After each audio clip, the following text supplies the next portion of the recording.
to now Dr. Michio Kaku. Doctor, welcome back to my latest incarnation.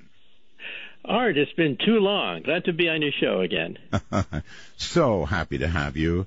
The very day that the big megastructure article came out, I read it in detail to the audience. We talked about it. We've mulled it over. We've chewed on it. We had Seth Shostak come on, and he had everything refocused on that star, listened for a week, didn't hear anything, and now the press is treating it as though, can't be much. We didn't hear anything. Would you like to comment on the whole thing?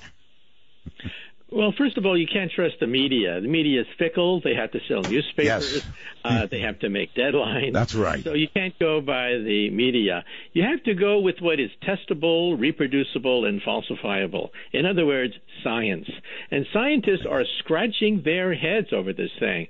This has caught the astronomical community with their pants down. Here we have a reproducible, testable, falsifiable two events that have no logical explanation at the present time.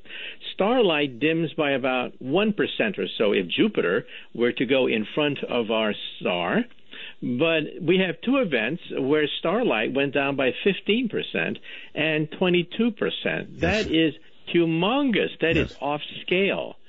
And so astronomers are going through their encyclopedia of anomalies, trying to cook up anything that even comes close to a 22% diminishing of starlight. And so far, I have yet to see in the literature anything that can logically explain this. This has really caught the community with our pants down. Well, Tabitha Barjan, I guess, discovered it. She turned it over to Jason Wright. Both of them looked really, really hard at this. And as I've told other guests, Doctor, I would think considered their careers, their family, their future, and said a lot of things before they ever uttered the word possible alien.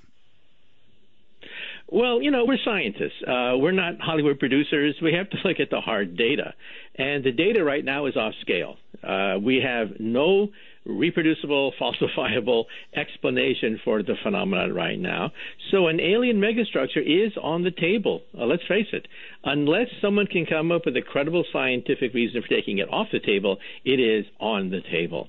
And the fact that we haven't picked up any radio signals from that star really does not mean much of anything. I mean, after all, if we were looking at a distant star, would we look for Morse code?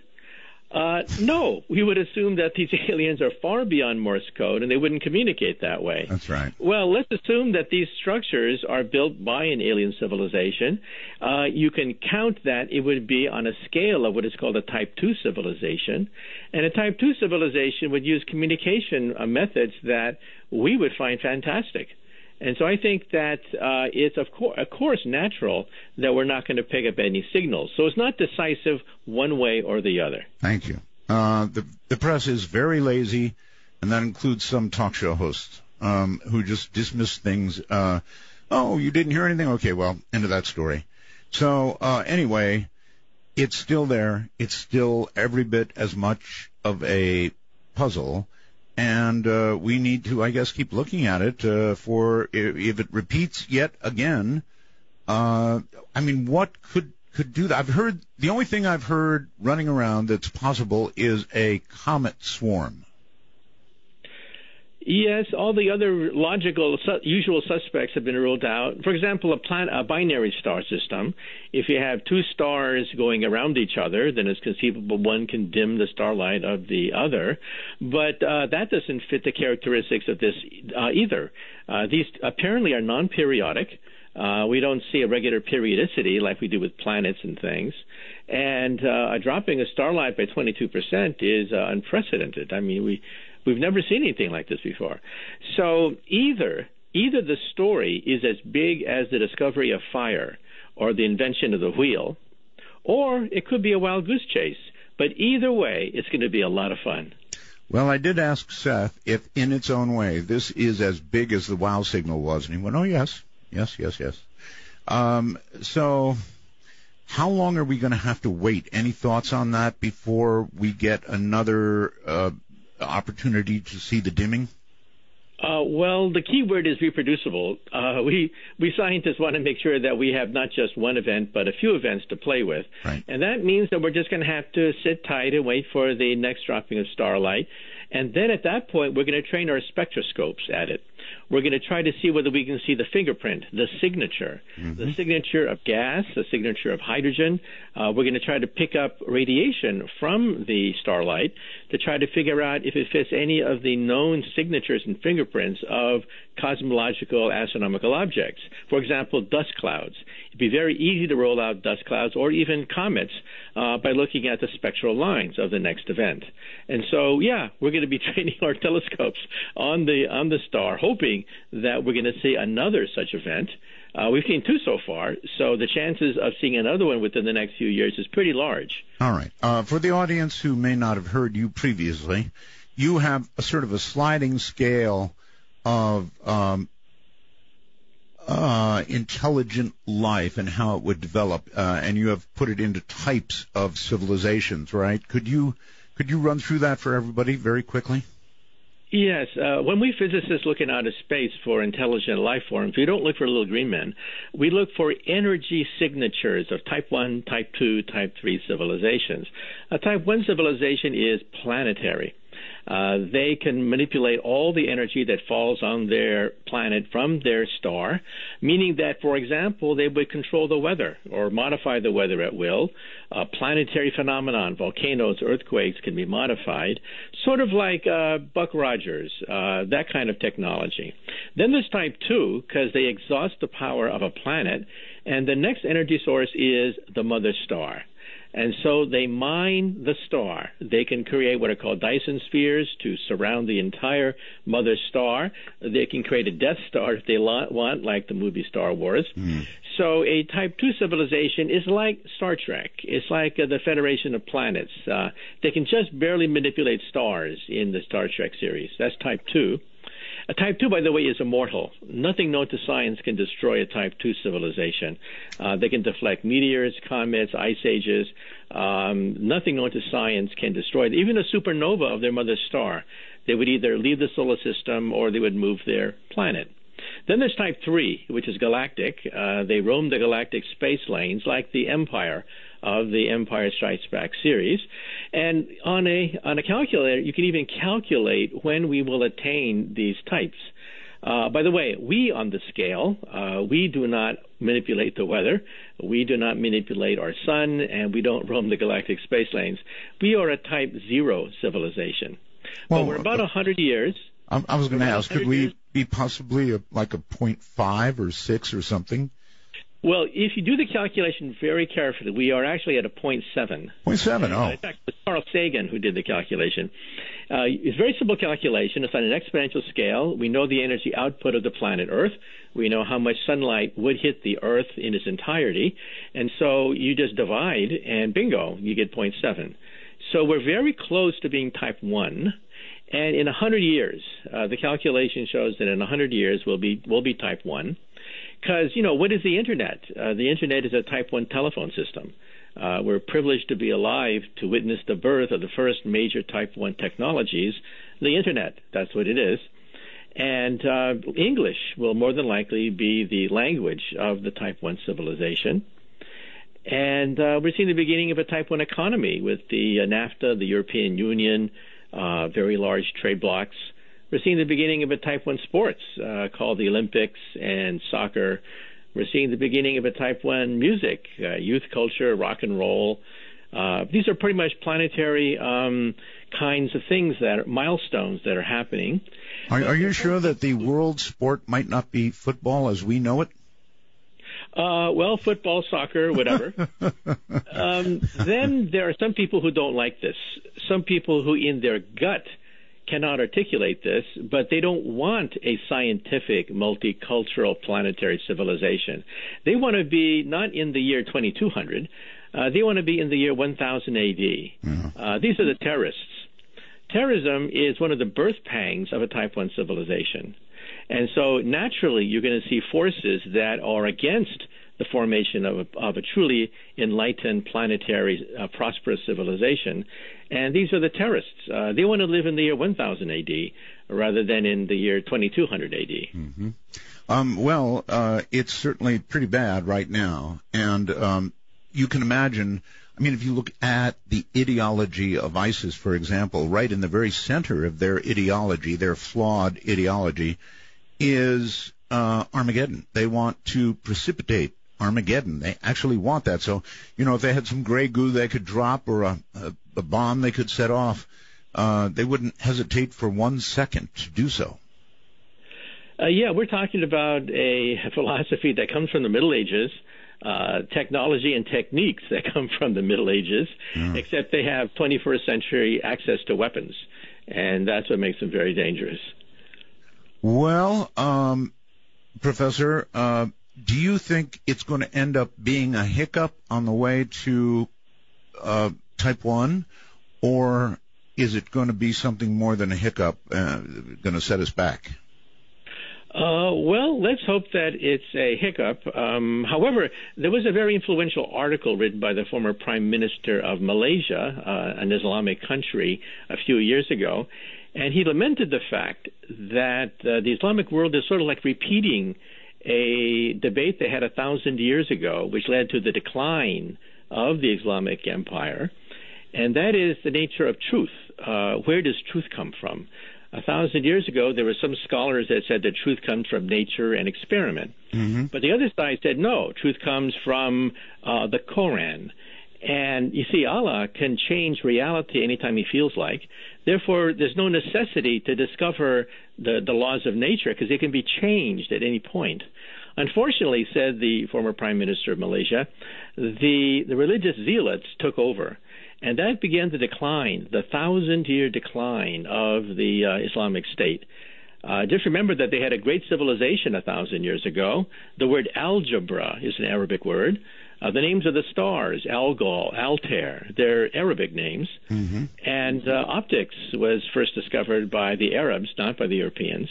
And the Islamic Empire was a net exporter of science and technology when Europe was ravaged by the Inquisition 500 to 1,000 years ago, and Europe was a net importer of technology. So, said the former Prime Minister, we could be repeating history again. That is, once again, this debate is emerging in the Islamic world. Where does truth come from? And there once again is a faction that's saying that truth comes from the book, not from nature. And we could again the Muslim world could again be thrown back centuries into the past, which is a real tragedy. Well, they seem to want us to convert or die, and they pretty well, I guess, decided we're not going to convert, so they're working on the how to kill us part. Yeah, that's a dangerous part, because you have people that don't believe in nature. They believe in, the mythologies and traditions coming from a book.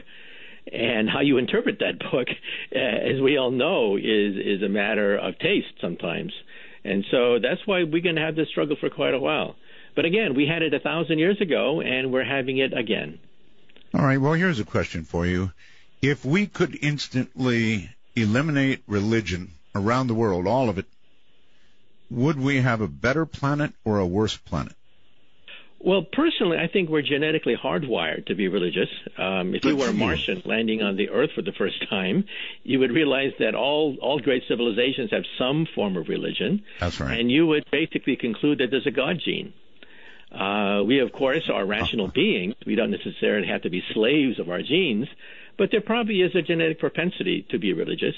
And so I think we're going to have these religious discussions for hundreds of years into the future. Wow. Well, I have a friend who wrote a book that everybody gets angry about called The God Part of the Brain, and it's kind of along the same lines. He is an atheist, but he believes that there is something hardwired in our brains to cause us to worship something, the sun, the moon, God, whatever. Allah? Yeah, it's hard to say. Independent of whether God exists, independent of whether religions are correct or not, we are probably genetically inclined to be religious. And I think it was good for our evolution because, religion holds people together. And, in spite of all the bickering of intelligent beings, there's a glue that holds people together. and that's religion. But that was in the forest. That was in the forest thousands of years ago. Now we have nuclear weapons, and it's not clear whether this genetic propensity will get us through some of the turbulent times ahead of us. One of the funniest remarks I think ever made on my program was made Friday. Somehow the subject of nuclear war came up, and a guy called up and said that if it begins, he's going to try to get as much as he can directly under one incoming, yell or signal fair catch, and do himself in that way and just be right under it. It was funny. Okay. Well, I guess that's one way to deal with it. Well, if you watch football, you understand fair catch. Remember that many of my professors built the atomic bomb, and they had very definite attitudes toward their own creation. One of my associates even loaded the Nagasaki bomb with his bare hands. Oh my! Yeah, he was the one who, in a famous story in the farmhouse, assembled the Nagasaki bomb on a canvas. And of course, there was no manual, he said, to assemble the atomic bomb. It was the first time it had ever been done. He rode with the B-29 bomber as the bomb was dropped. He saw the bomb drop. It was basically the bomb that he assembled with his bare hands. When you say he loaded it with his bare hands, you mean he loaded the what was it? Which one? Uranium or? The Nagasaki bomb was a plutonium bomb. Plutonium. Okay. He actually handled the plutonium? Yeah, with, of course, safety precautions. But plutonium is an alpha emitter, and alpha particles are not long range.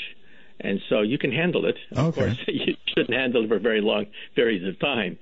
But it is not a very deadly gamma emitter. It basically emits in the alpha radiation range. But his attitude was that he worked on it, and he helped to build the Nagasaki bomb, but then after that, enough is enough. He became quite anti-nuclear afterwards, realizing that war is war. You have to, an all-out war, you have to create whatever you have to create. You got to do whatever you have to do. But once the war is over, you don't need these things anymore. Well, so let's hope that...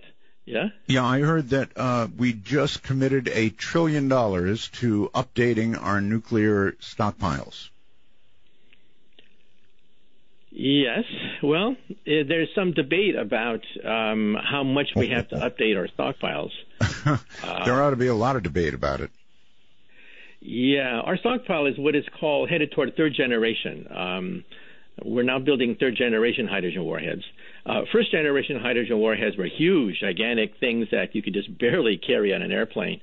Second generation are small, MIRVs. You can put 10 of them in the nose cone of an MX missile. Wonderful. That's second-generation hydrogen warheads. Third-generation hydrogen warheads are designer warheads. That is warheads that can be suitcase size. You can detonate over the forest. Bunker busters, for example, that one day, God forbid, may be used in the Middle East if there's a war over the Iranian nuclear reactor program. These are third-generation hydrogen warheads.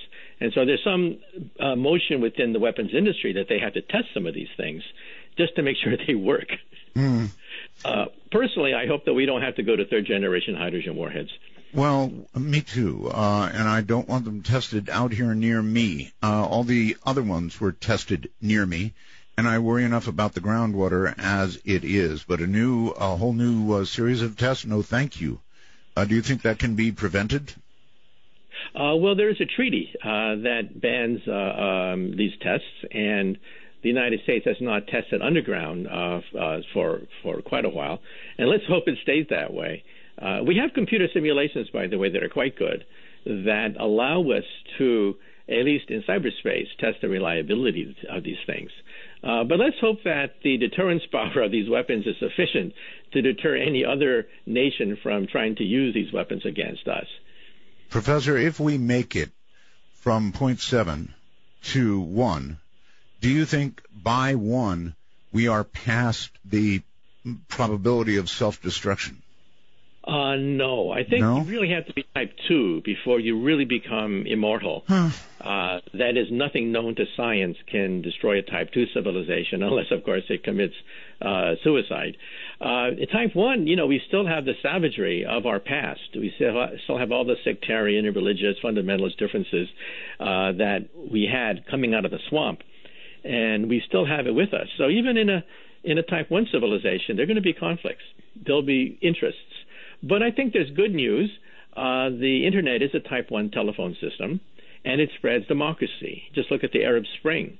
When I was a kid, there was a concept called dictator for life. Remember that term? I do. If you had a patron being the Soviet Union or the United States and you were a dictator, you were a dictator for life. Now that term is a joke. You're a dictator for what, 3 months now? Well, it still ends with your life being sacrificed, probably. Hold on, Professor. We are at a break. It's a good one, the 7-minute break that I mentioned to you. Professor Michio Kaku is my guest. I'm Art Bell.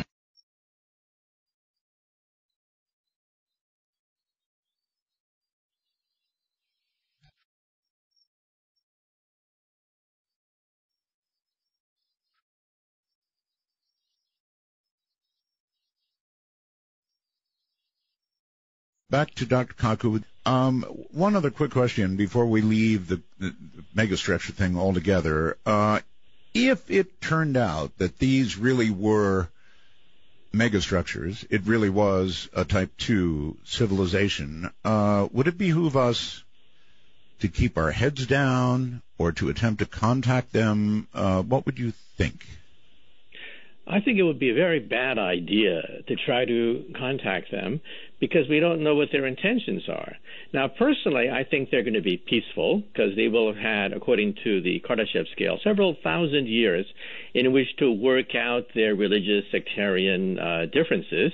But who knows? I mean, we're just a blip on their radar screen. And so we don't know what their intentions are. For example, if you're a forest animal, who do you fear the most? Do you fear the hunter who wants to kill you and eat you, or the developer who's mild-mannered, very sweet, has a nice family, but just wants to pave over your entire forest?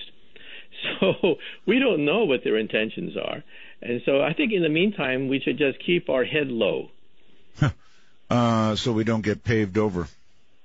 That's right, because we don't know what their intentions are. And even developers are peaceful people, right? They have no grudges against the squirrels and the deer in the forest. But if you're a squirrel or you're a deer in the forest, you have something to worry about. Now, again, chances are they're going to be peaceful. They're not going to want to plunder our resources because there are a lot of other planets to plunder. Some people wonder, well, won't they come here and steal our gold or whatever? Mm-hmm. No, because there are a lot of uninhabited planets out there with plenty of natural resources and minerals without restive natives to cause problems. And so I think that for the most part, they'll just probably leave us alone and treat us as a curiosity. Hopefully so. Then the plan we had long ago, we did dispatch a signal, and we did dispatch a satellite, which contained all kinds of information about us, I believe, including our newly discovered genetic code and so forth and so on, and a lot of things. It had a lot of things on it. Was that unwise then? Yes, I think it was not such a good idea. Even my colleague Stephen Hawking has warned against doing this because we don't really know what their intentions are. And we even gave a map, a location of where we are in the universe. That's right. We actually had a map of the quasars, and so any intelligent civilization would know where these gigantic galactic nuclei are located. They would triangulate us, and bingo, we would be right there on their radar screen. Now, they're not going to say lunch at that point because they're not going to want to eat us because we're not going to be made out of the same DNA. And so the danger there is not that they're going to want to eat us. The danger is they may want to just pave us over because we're simply not very high on the scale of civilizations, and we don't have much to offer. And as a species, we're kind of boring to them. And so let's just hope they don't pave us over. Well, let's hope they don't like places with oxygen. I mean, that marks us as not rare, but fairly rare, I would think, in the larger scheme of things. Yeah, and we have liquid water. Yes. Liquid water is the amniotic fluid of life. A very rare commodity, by the way. In our solar system, perhaps the Earth is the only place where you find large quantities of liquid water, except maybe one of the moons of Jupiter or Saturn. And so, so we do have some resources here, like liquid water, and we definitely need that. Since you bring up liquid water, good transition to Mars, where they have just discovered that these things that look like they're gullies that water has run down are in fact gullies that water has run down. Put another way, there's water on Mars. That's right. And even more significant, there's antifreeze on Mars. Why is there liquid water on Mars when Mars is frozen over? Mars is frozen solid. So how can possibly liquid water exist on a frozen planet? And the answer is in your car. It's antifreeze. We now know that Mars has lots of antifreeze, which changes the freezing point of water. That's why water can remain as a liquid even at 0 degrees centigrade. And so since Mars has antifreeze, it means that you can be below the freezing point and still have liquid water. And that's a game changer, because if we put astronauts on Mars, maybe Matt Damon would love to have some liquid water to play with in order to purify and use as rocket fuel. Of course. You can take water, separate out the hydrogen and oxygen, because water is H2O, and use that as rocket fuel for the return voyage. Okay, well, I can't resist. I have to ask, did you see The Martian? No, I didn't see it yet, but I definitely want to see it. Apparently it's a great movie, right? It is a great movie, and I was going to ask you how scientifically accurate you thought it was, because most people are saying, well, pretty good in that category. Yeah, well, the physics of being an astronaut on Mars is well established. We know what the atmospheric pressure is. It's 1% that of the Earth. We know what the atmosphere is made of. We know it's carbon dioxide. We know what the temperature is on Mars. It's usually below freezing. And so you can get a pretty realistic scenario with a Hollywood screenwriter of what it'd be like to be stranded on the red planet, because we know so much about it. We put so many robots on Mars. We have a very good understanding of what the surface of Mars looks like. Now, what we don't know is what the polar ice caps are like, and what Mars is underground. And that's where, a long shot, that's where you might find evidence of some kind of life, maybe even microbial life, because we've never really been to the polar ice caps, and we've never really drilled underground to see if there are aquifers and underground hot springs underneath the surface of Mars. We haven't done that yet. And so there's a lot of Mars we don't know about, but the basic topology we know quite a bit about. All right. Well, there is this thing going around, I'm sure you've heard about it, with people volunteering to take a one-way trip to Mars. Now, this is not exactly a NASA mission we're talking about here. If you could address those people, what would you tell them before they left? Well, I tell people that I personally would not want to be an astronaut to go into outer space. I'm not that brave. That 1% of the time your rocket will probably blow up. In fact, the two shuttles blew up on schedule, more or less. Right. 1% of the time they blew up. We had approximately 200 missions. We had 2 fatal accidents involving 14 astronauts. So, we have to worry about that. And then, of course, the journey to Mars would take upwards of a year. Coming back would be another year. There's no coming back. This is a one-way mission. They're going to go and they're going to colonize what they can of Mars with no hope of returning. Yeah, well, I think they're glamorizing it too much, because we don't have enough oxygen and supplies to last just for a few weeks on Mars. And that's not going to be a very pleasant few weeks on Mars, knowing that your food, your water, your supplies is running out, and that it's a frozen solid outside. I think they're glamorizing it too much. Space is really for test pilots. Yes. It's for people who know that 1% of the time they're going to blow up, and they still want to go into outer space. You got to be pretty tough to look at the odds and still want to go into outer space. We're 50 years into the space age, and still we can't reduce the failure rate of rockets anything lower than about 1%. All right, let's change topics a little bit. You mentioned Stephen Hawking, and when you did, Stephen Hawking and a lot of other scientists, and perhaps yourself, when talking about artificial intelligence, think that it may be one of the biggest dangers we face, that there could be some sort of takeover by some artificially intelligent machine, or perhaps not the internet. I'm not sure. I wonder sometimes about the internet. But once we achieve artificial intelligence, it could be the machine would decide to get rid of us. That's apparently a valid fear.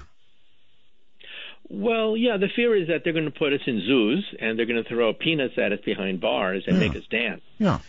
Just like we do bears at zoos, right? That's the danger. But then you have to take a look at the reality of the inventors on the ground who are desperately trying to build anything resembling a mechanical man, threw up their hands because our robots are so primitive. They have the intelligence of a cockroach. The United States Pentagon, which pioneered the Internet, it was not Al Gore. It was the Pentagon that pioneered the Internet and also the GPS system. They created another DARPA challenge. They wanted to challenge the robot scientists of the world to create a robot that can clean up Fukushima. Here is a showcase piece. The whole world would be curious if you could build a robot, put it into an active nuclear accident, and clean it up. That would be great. Instead of 40 years to clean up Fukushima, which is the official number, it would only take, maybe a few months if you had robots to clean it up, right? Sure. Well, the DARPA challenge was very simple. You have to have a robot that can drive a car, sweep the floor, turn a valve, and not much more than that.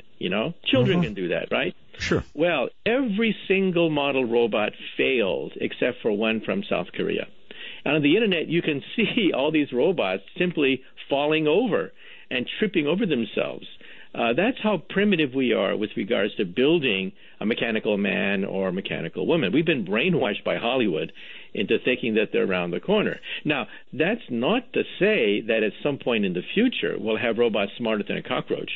Eventually they'll be as smart as a mouse, then a rat, then a rabbit, then a cat, then a dog, and finally, maybe by the end of the century, who knows for sure, as smart as a monkey. At that point, I think we should put a chip in their brain to shut them off if they have murderous thoughts. We need a fail-safe device. There you have it. I wasn't so much worried about the robots because I know we have not made much progress in that territory. But in terms of, boy, they are making some amazing. I read a science article the other day that scientists were able to take a mouse that had learned how to drink water out of a certain thing. They were able to remove that memory from its brain, and then it couldn't drink water, couldn't figure out how to drink water. But even scarier, they were able to re-inject or re-download, if you want to look at it that way, the memory back into the mouse, who could now go back and drink water again. Yeah, in fact, I mentioned that in my book. My latest book is called The Future of the Mind, where I talk about where neuroscience is going to be in the next coming decades. And that's going to be the next big science project on the scale of the Human Genome Project. It's called the Connectome Project. It's big. It's huge. It's going to absorb billions of dollars into the future. It got $1 billion this year for funding from Europe and from the United States. And we want a map of the brain. That's where the action is going to be, not necessarily in artificial intelligence, but in creating or mapping our own intelligence and giving a map, neuron for neuron, of where all the neurons are connected. Now, the research you mentioned was done at Wake Forest University and also in Los Angeles, where they've been able to record a memory. Now, the memory is very short. As you mentioned, it's just a mouse drinking water. But they recorded it, and then they re-injected it months later when the mouse forgot, and it remembered. So next will be primates. We'll tape record the hippocampus of a primate that learns to, eat a banana or something, and then reinsert that memory. Now, the short-term goal of this is for Alzheimer's patients. We need a memory chip. We need a brain pacemaker for people with Alzheimer's. So you push a button, and the memory of who you are, where you live, who your relatives are, come flooding into your hippocampus. And that could be a lifesaver, a brain pacemaker for people with Alzheimer's. And then beyond that, who knows? Maybe we'll be able to learn calculus by pushing a button and not having to go to college to learn that. That, of course, is still science fiction. But recording memories is on the table. On the table. In other words, virtually already done, and now they're moving up the chain. My goodness. That's right. In fact, even the United States military just recently announced, I think it was a $50 million grant to perfect a memory chip for wounded warriors from Iraq and Afghanistan. The Pentagon is dumping millions of dollars to service our GIs many of them paralyzed. The Pentagon is creating exoskeletons for them, like in Iron Man.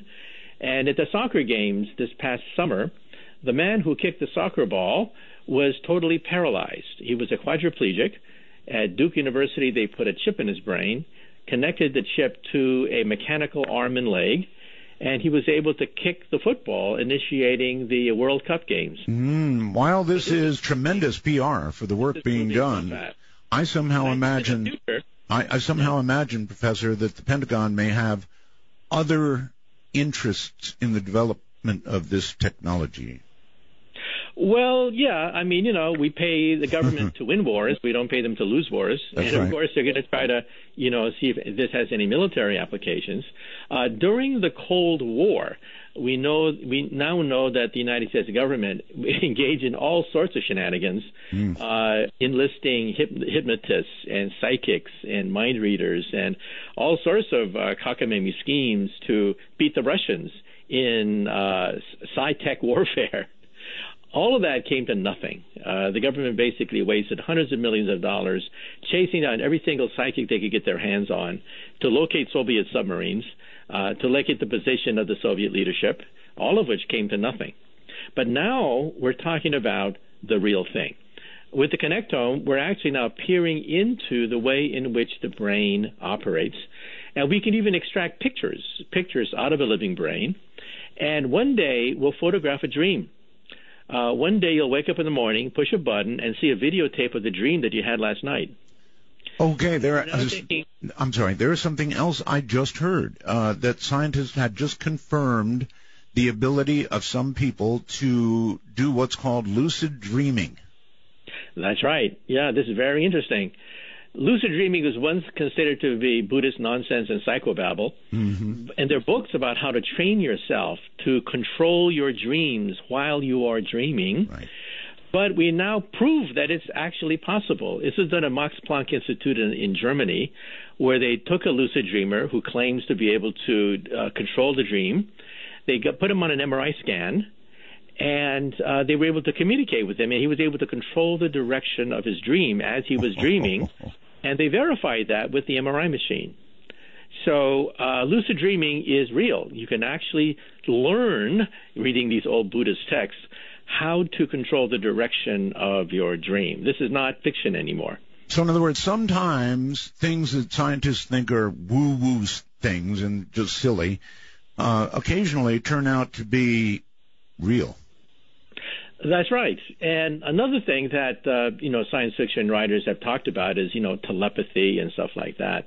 I personally believe that the future of the Internet will be BrainNet. That is, we'll be sending memories.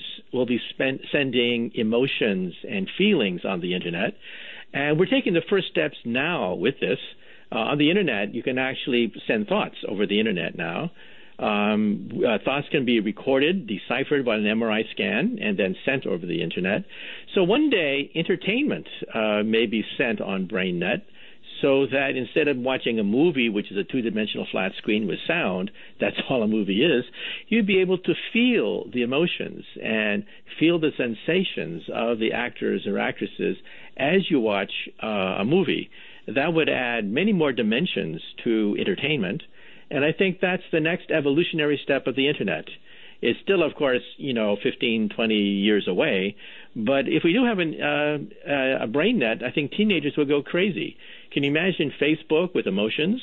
You'd be able to send the memories of your senior prom, memories of your first date, and, blitz the Internet with it. Well, I can imagine good uses and like everything else that's new, misuses of that technology. Science is a sword. It's a double-edged sword. One side can cut against disease, poverty, ignorance. The other side can cut against you unless you have democratic control over this technology.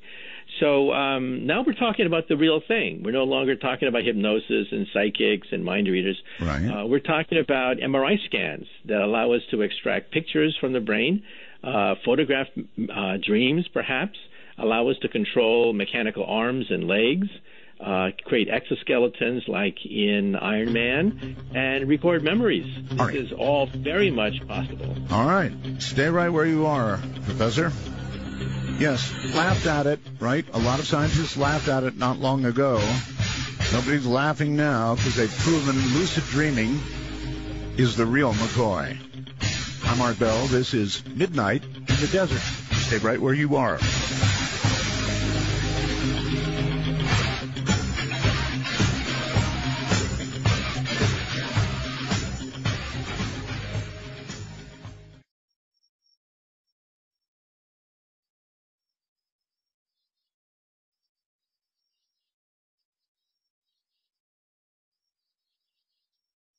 All right, we have Dr. Kaku with us, Professor Kaku, and it's a rare opportunity, so I have so much to ask. Let me get through as much as I can. We'll get to phones.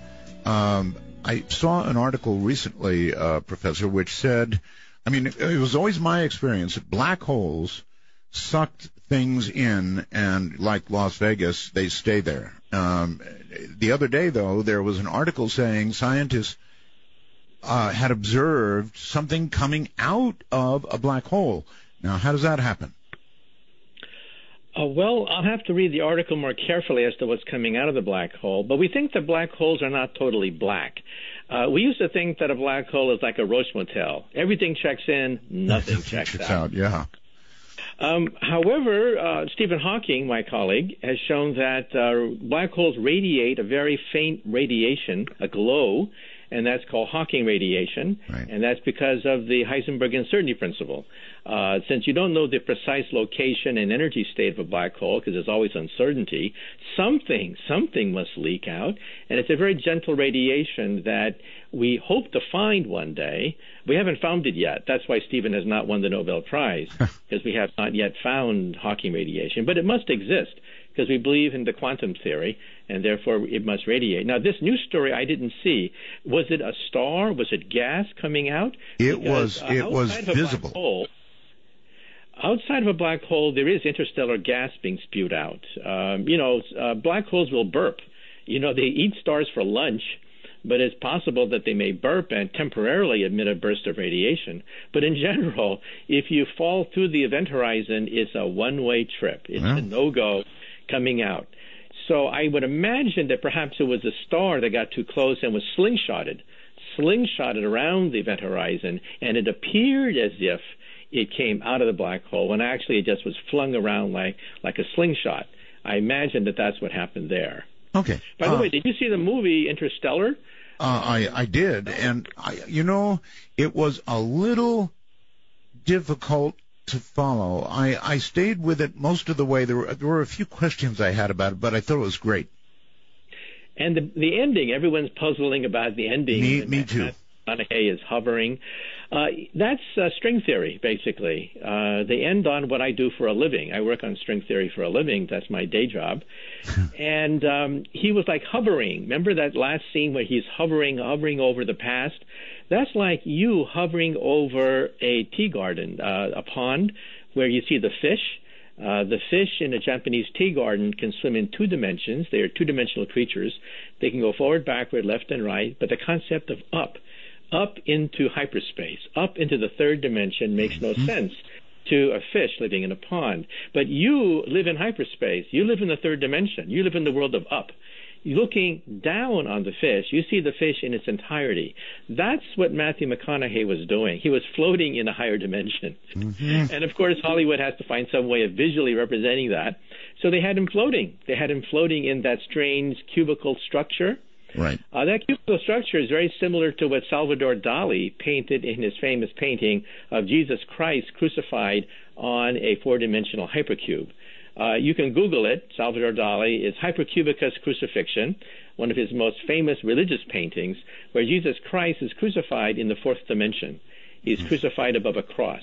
They were trying to create that visual effect in the final scene of the movie Interstellar. So the movie was basically ending up on what I do for a living. I work in hyperspace. I work in the 11th dimension. Okay. While we're on the subject, you're co-founder, of course, of String Theory, and my producer was talking the other day to a senior scientist, a lady. I'm sorry, I don't know her name, at CERN. We're probably going to get to interview her. But my producer said to her, "Are you looking for other universes?" And she said, oh no, we're looking for many, maybe 11. That's right. String theory, when I first mentioned it to you 15 years ago, was still considered the oddball, the outlaw of physics, so to speak. Mm-hmm. Now we're mainstream. We're center of gravity. We're now the rulers of the roost. String theory has become mainstream. That doesn't mean it's correct, but it means that it dominates theoretical physics. And at CERN, where we have this gigantic machine, we're going to test aspects of string theory. We're going to look for the 11th dimension. We're going to look for mini black holes. We're going to look for all sorts of things that are predicted by string theory. And so we found the Higgs boson. We put our rose in our lapel. We found the Higgs boson. Mm-hmm. Next, we're going to find dark matter and evidence for string theory. Dark matter, as you know, is the most mysterious form of matter in the universe. Every high school textbook is now being rewritten. Every high school textbook says that the universe is made out of atoms. That's not true. Most of the universe is not made of atoms at all. Only 4% of the universe is made out of atoms. 23% is made out of dark matter. And 73% is made out of dark energy, which is even stranger than dark matter. Wow. And we hope to produce it with the Large Hadron Collider. This is a $10 billion machine, the biggest machine of science ever built by the human race. And we're going to try to look for dark matter, which we think is the next octave of the string. We are the lowest octave. We're the lowest vibration of a tiny rubber band that makes up all the neutrons and protons of the universe. We're the lowest octave. But there's a higher octave, and we hope to produce it with the Large Hadron Collider. And that higher octave, we think, consists of what are called sparticles. Sparticles are these particles that vibrate at a much faster frequency, and sparticles make up dark matter. That is the leading theory as to what dark matter is. It's nothing but a higher musical note on string theory. Well, somebody put together a video joke of the parking lot at CERN collapsing and disappearing. Is there any, was funny. Is there any danger of what they're doing at CERN? In other words, one could even speculate that another universe, were we to get even short access to it, could be, I mean, what if it was made up of what we consider to be antimatter? That could be troublesome. Well, first of all, cosmic rays from outer space have more energy, some of them, than produced at the Large Hadron Collider. But so the Large Hadron Collider is a pea shooter compared to what Mother Nature can create when two black holes collide in outer space, giving out a burst of cosmic radiation in the form of cosmic rays. Now, the Earth is still here. We've been bombarded for 4.5 billion years by these primordial black holes in outer space bumping into each other. And the radiation is much, much higher than that of the Large Hadron Collider, and we're still here. So that's not the danger. The danger is not that a universe will open up. However, the Large Hadron Collider may give us evidence that such an event might be possible. Of course, we cannot do it. We're a type 0 civilization. But if you were a type 3 civilization, you do the math, if you're a type 3 civilization, you would have enough energy to build a cosmic Large Hadron Collider such that you may be able to build a gateway, a bridge to another universe. So this cannot be ruled out. And in fact, in my book, Hyperspace, I even speculate that when the universe dies trillions of years from now, when it gets very cold, everything freezes to death trillions of years from now, our descendants, using technology trillions of years more advanced than us, at that point, maybe they're type 4, type 5 civilization, they'll drill a hole in space and leave our universe. Leave our universe and go to another universe where it's warmer, and we can mess that universe up as well. Professor, just out of curiosity, how will they know at the Hadron Collider if they successfully locate the presence of another universe? What will the tip-off be? Well, first we're going to look for the instant where the two beams of proton collide. At that instant, new particles are formed. We hope to find evidence that a sparticle formed. And these sparticles exist most elegantly in the 11th dimension. Now, that's not, of course, opening up a gateway. That would require energies far beyond that of a Large Hadron Collider. But just the fact that we can create a sparticle that is the next octave of a vibrating string means that the theory would be vindicated. Now, in the movie Interstellar, they had the same problem. How do you create a time machine? How do you create gateways to parallel universes? How do you create wormholes with our Type 0 technology? Well, you can't. So in the movie, to get around this, at the very end of the movie, you realize that the wormhole was created by our descendants. Our descendants eventually became a Type 2 or Type 3 civilization, and they created a bridge to the past because they knew that at one point in the history of the Earth, we were facing total extinction. And so our descendants of the future built a bridge to the past to save civilization in the past. And then the movie makes sense, okay? So you ask yourself, how do you get enough energy to open up a gateway through time, to bend time into a pretzel? To do that, you would have to be probably Type 3. And our descendants live in a Type 3 civilization. They come to the rescue. Okay. Well, I was just curious whether you think they are on the verge of vindication for string theory. I mean, it does seem like they're close. Well, if we find sparticles, there are theories of sparticles without strings. So it would go very far to vindicate the idea that there is something called supersymmetry, which is the symmetry of strings. But it's not absolute proof. There's always going to be some cynics who say that, well, there are models that have supersymmetry but don't have strings. But string theory is the only theory that makes sense. All these other theories do not have gravity in them. And that's ironic because this month is the 100th anniversary of Einstein's discovery of general relativity. It was 100 years ago this November that he finally figured out general relativity. And we're celebrating it in laboratories around the world this month. And, it was 100 years ago that he postulated general relativity, which gives us black holes and big bangs and quasars and all that kind of stuff. And it may take, however, a few more centuries before we can manipulate general relativity at will. That would require a Type 2 or a Type 3 civilization. It's not for us. All right, but it has held up, and nobody's poked any holes in it. And that's right. Not a single hole so far. Not a single hole. Okay. That's right. It's amazing. The theory has no deviations. There's only two places where Einstein's theory fails: at the center of a black hole and at the instant of the Big Bang. Other than that, it works perfectly fine as a theory of gravity. We see no deviations from it. All the bizarre predictions like gravity waves and gravity lenses and stuff like that, we found them.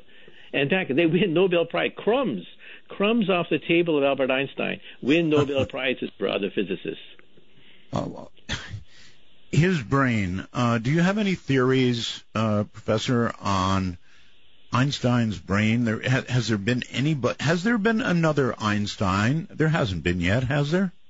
No. Newton and Einstein are in a class by themselves because they created a whole new branch of physics just by themselves. Hawking, of course, is a great physicist, but he's not on that scale. Hawking is trying to take existing theories, quantum theory and relativity, and put them together.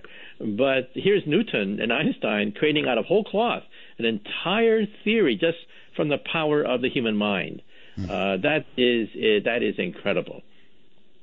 It is. And why have we not had more Einsteins? Well, some people say that we haven't had the problem juicy enough for the next Einstein. But, the next Einstein could be the person who can unify general relativity with the quantum theory. The leading theory so far is string theory. We think we have the theory, actually, but it's not in its final form, and there are critics because we have not yet proven the existence of 11-dimensional hyperspace.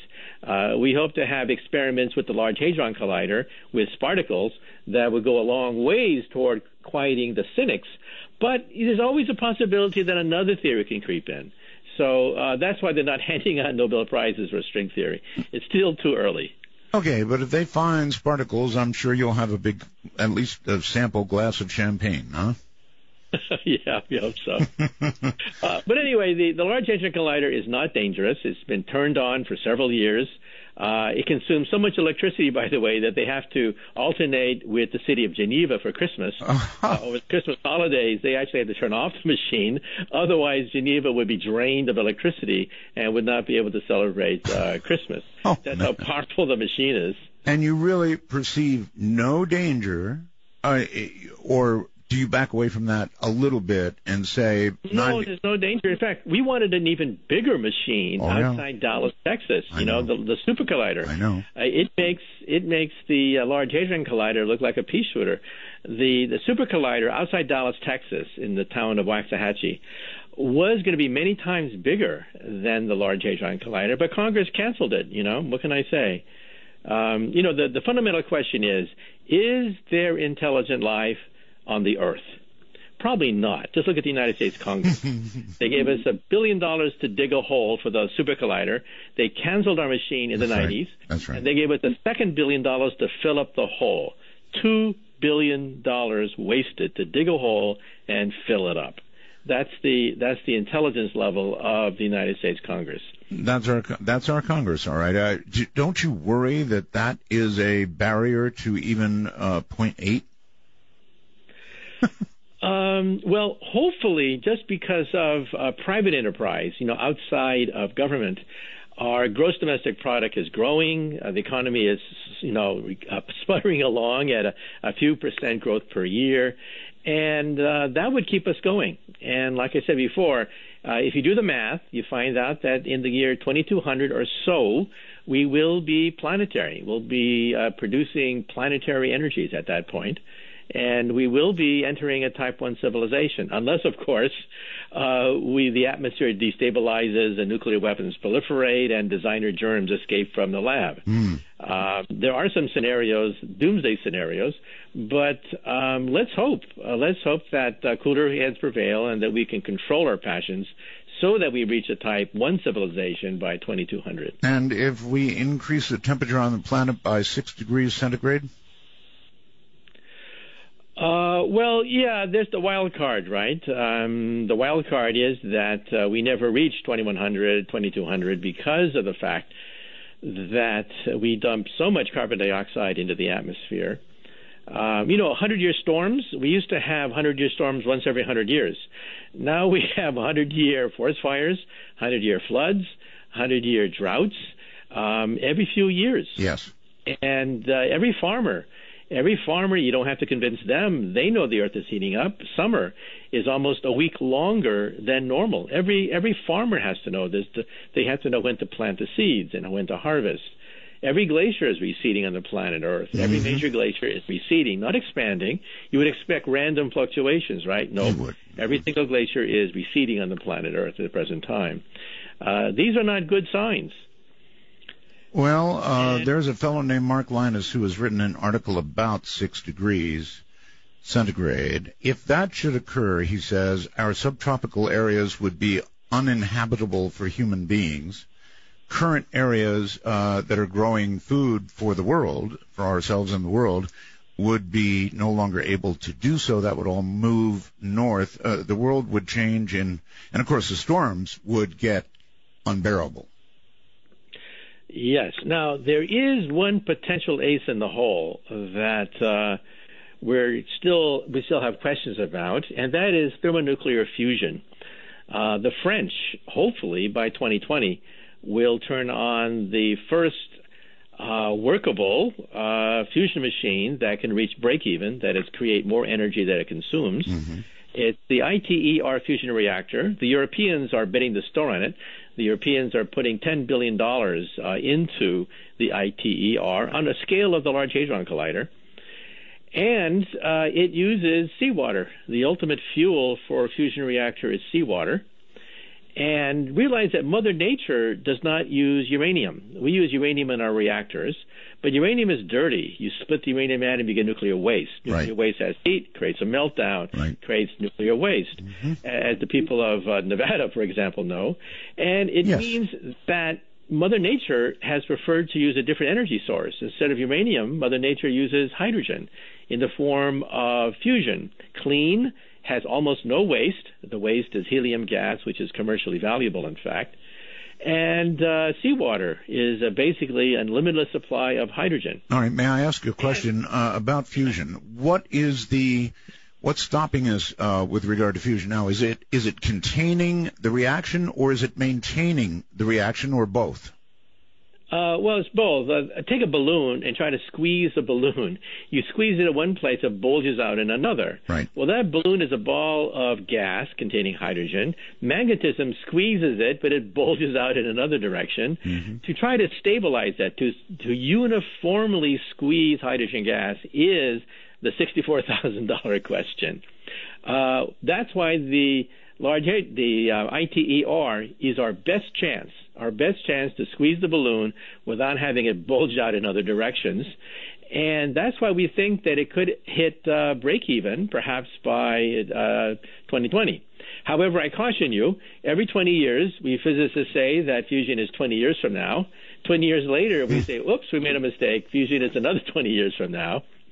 So we don't know for sure. We've cried wolf many times. But this could be it. The Europeans are betting the store on this. Russia, the United States, Korea, we're all part of the project. But it's basically a European Union project. And we hope to, demonstrate that thermonuclear fusion could create energy without destabilizing the atmosphere. That could be a game changer. We're crossing our fingers anyway. Certainly would be. Anything that would not continue to heat our atmosphere would be a game changer if it supplied us with energy. Any dangers to look for in fusion, or once put together? Well, go ahead. On the table, it looks pretty good. On the table, if a fusion reactor goes out of control, it simply shuts itself off. Now, why doesn't a uranium reactor shut itself off? How come it creates a meltdown? It creates a meltdown because of all the nuclear waste that you get by splitting the uranium atom. Even if you shut off a uranium reactor, the heat is enough to just keep on going to melt the whole reactor. And that's what happened at Fukushima. That's what happened at 3 Mile Island. That's what happened at Chernobyl. In a fusion plant, if it goes out of control, it simply stops. The fusion process cannot sustain itself, and it simply stops. There's an automatic fail-safe. It shuts itself off automatically. While nuclear waste just keeps on going for millions of years. Okay, so that's a plus. And the waste is basically helium gas after you fuse hydrogen. The steel of the plant does get slightly radioactive, but that's easy to deal with because we're not talking about 30 tons of nuclear waste per year per reactor, which is what a fission plant generates.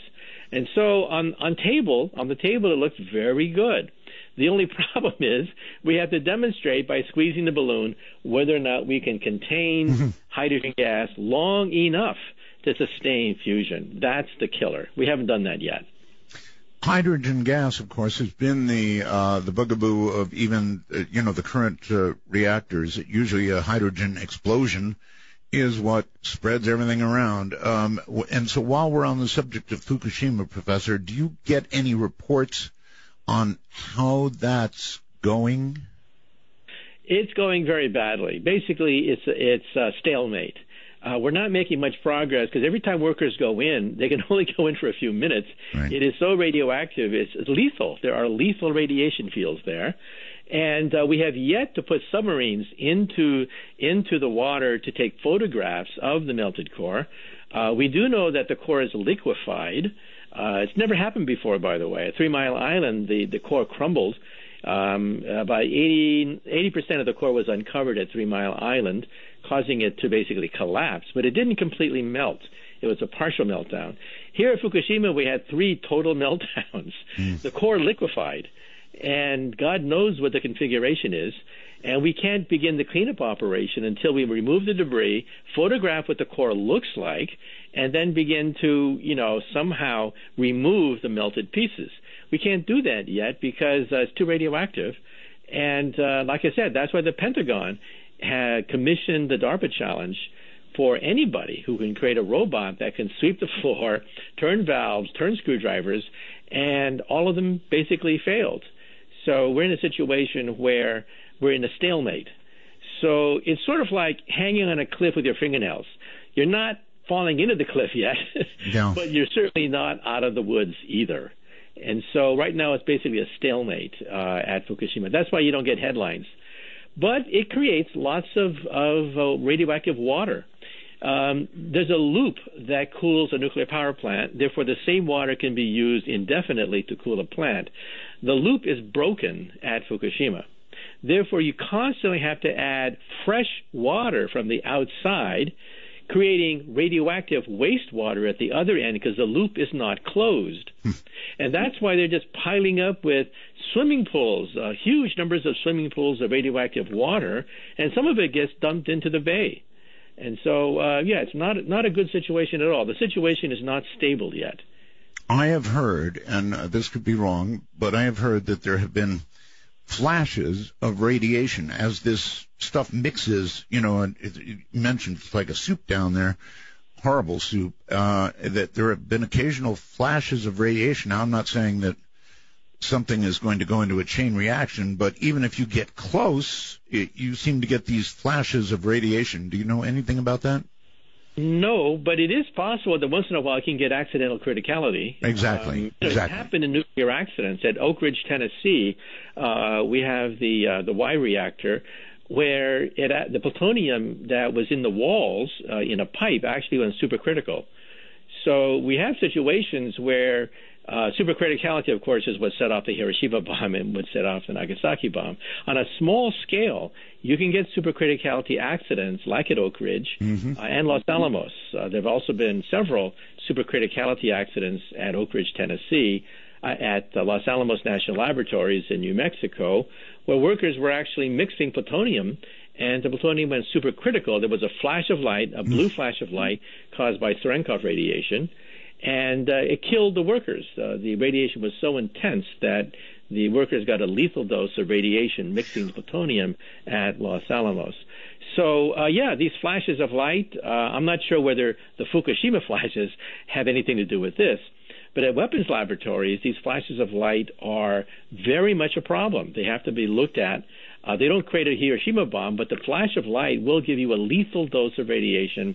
And quite a few American workers have been killed by being flooded with radiation from these supercriticality flashes.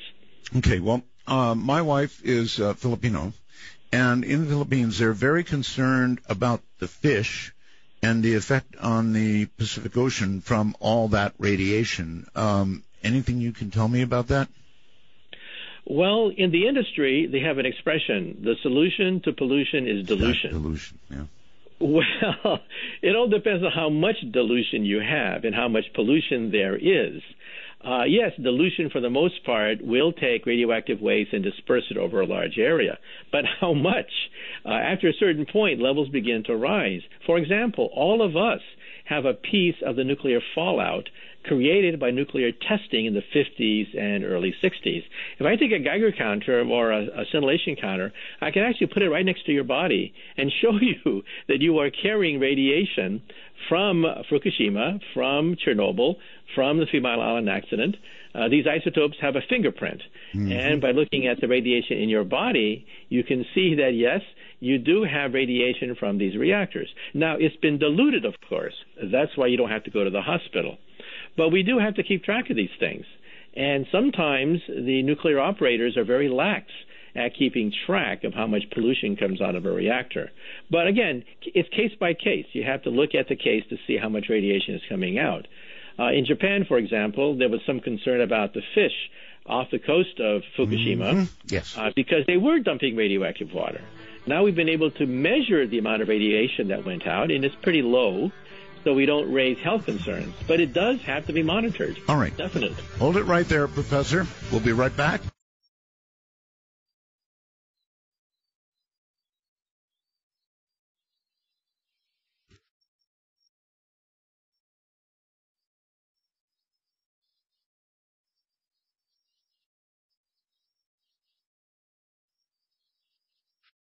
Back to Dr. Kaku with just a couple more questions. Then we will go to the phones. And 15 years ago, you were on the air with me, Professor, and made some predictions. And unlike most of the people who make predictions on the show, you virtually smacked it right in the head. You talked about information on glasses. We have Google glasses now, of course, if you want them. We've got so many of the things you said 15 years ago with reference to the internet and so forth. All of this came true. So I'm kind of curious. I can't resist. If you were to look 15 or 20 years ahead, what do you see?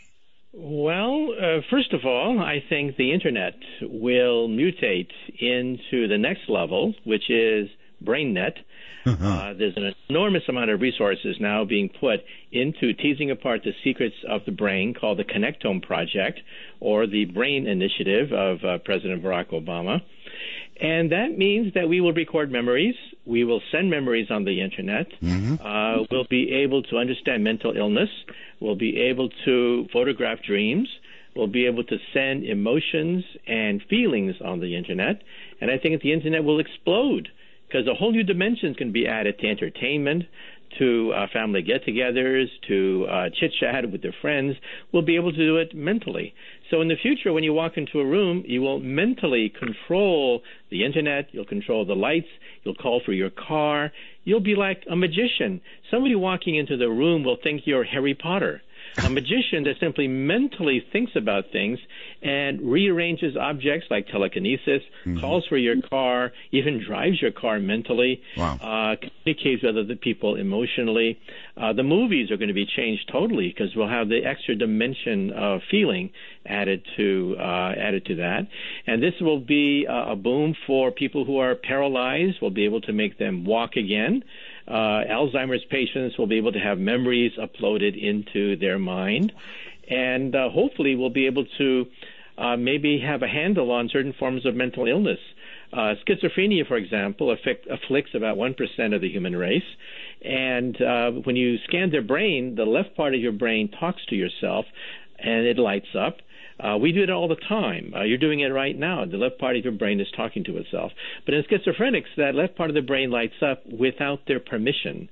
So they are literally talking to themselves without their knowledge of it. And you can actually see that now in brain scans. It doesn't mean that we have a cure for it. We're not going to have that anytime soon. But at least now we're beginning to understand that some mental illnesses are caused by miswiring of the human brain. Not that certain parts are blown out and we have to replace whole parts of the brain. No, they're miswired. And it means that maybe in the future we'll be able to figure out ways to perhaps repair some of the wiring that is miswired in the brains of people who are afflicted with things like schizophrenia. So I think that's going to be one big set of predictions that we're going to have.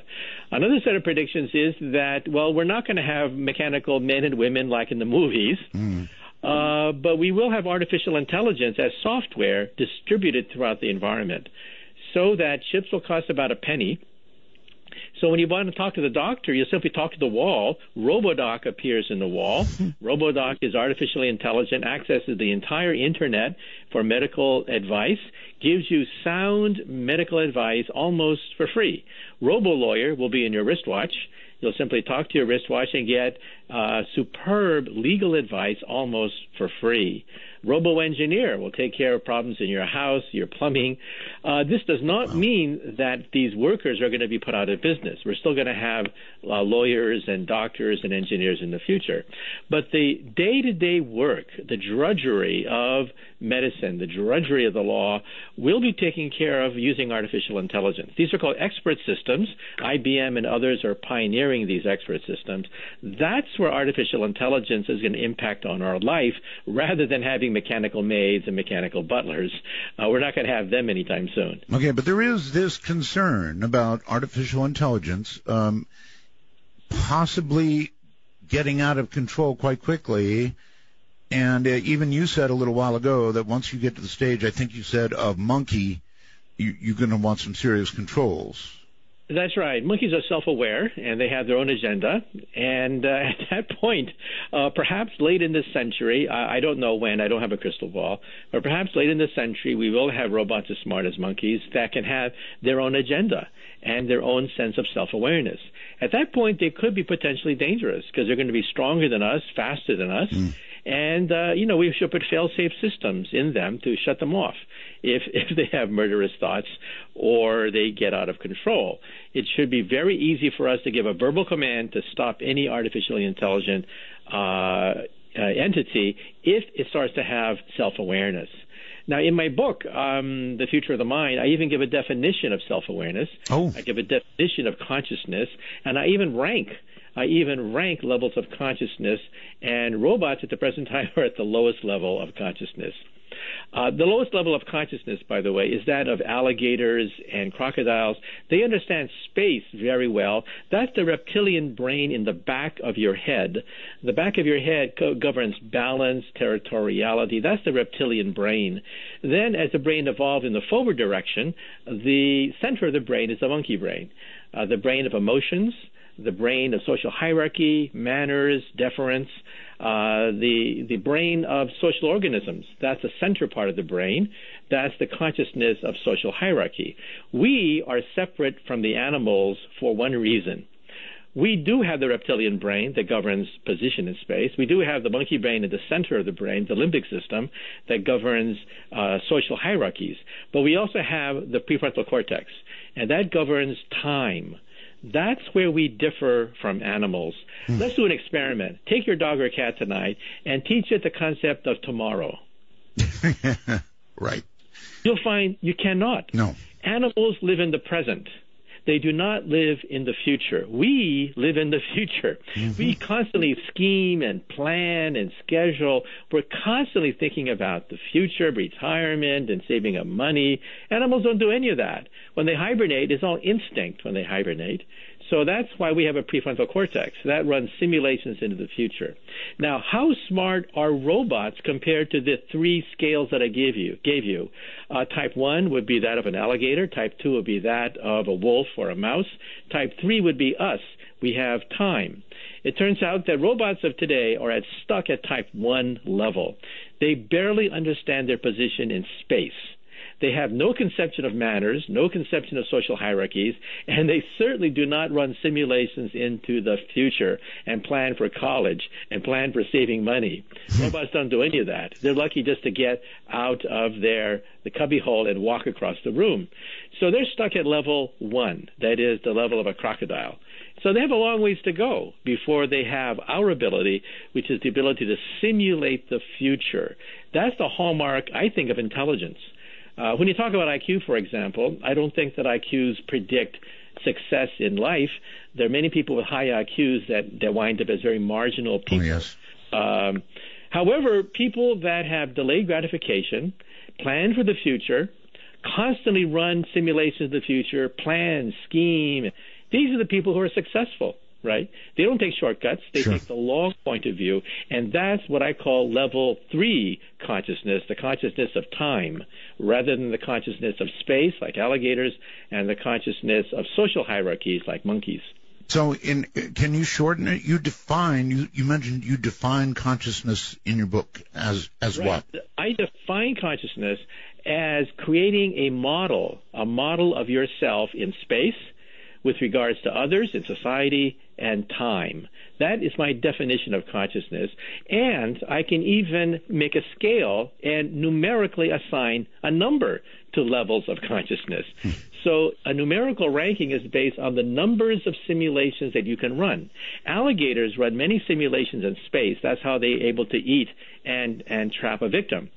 Monkeys run many simulations to understand where they are in the social hierarchy, the pecking order, how to defer to your elders, and so on and so forth.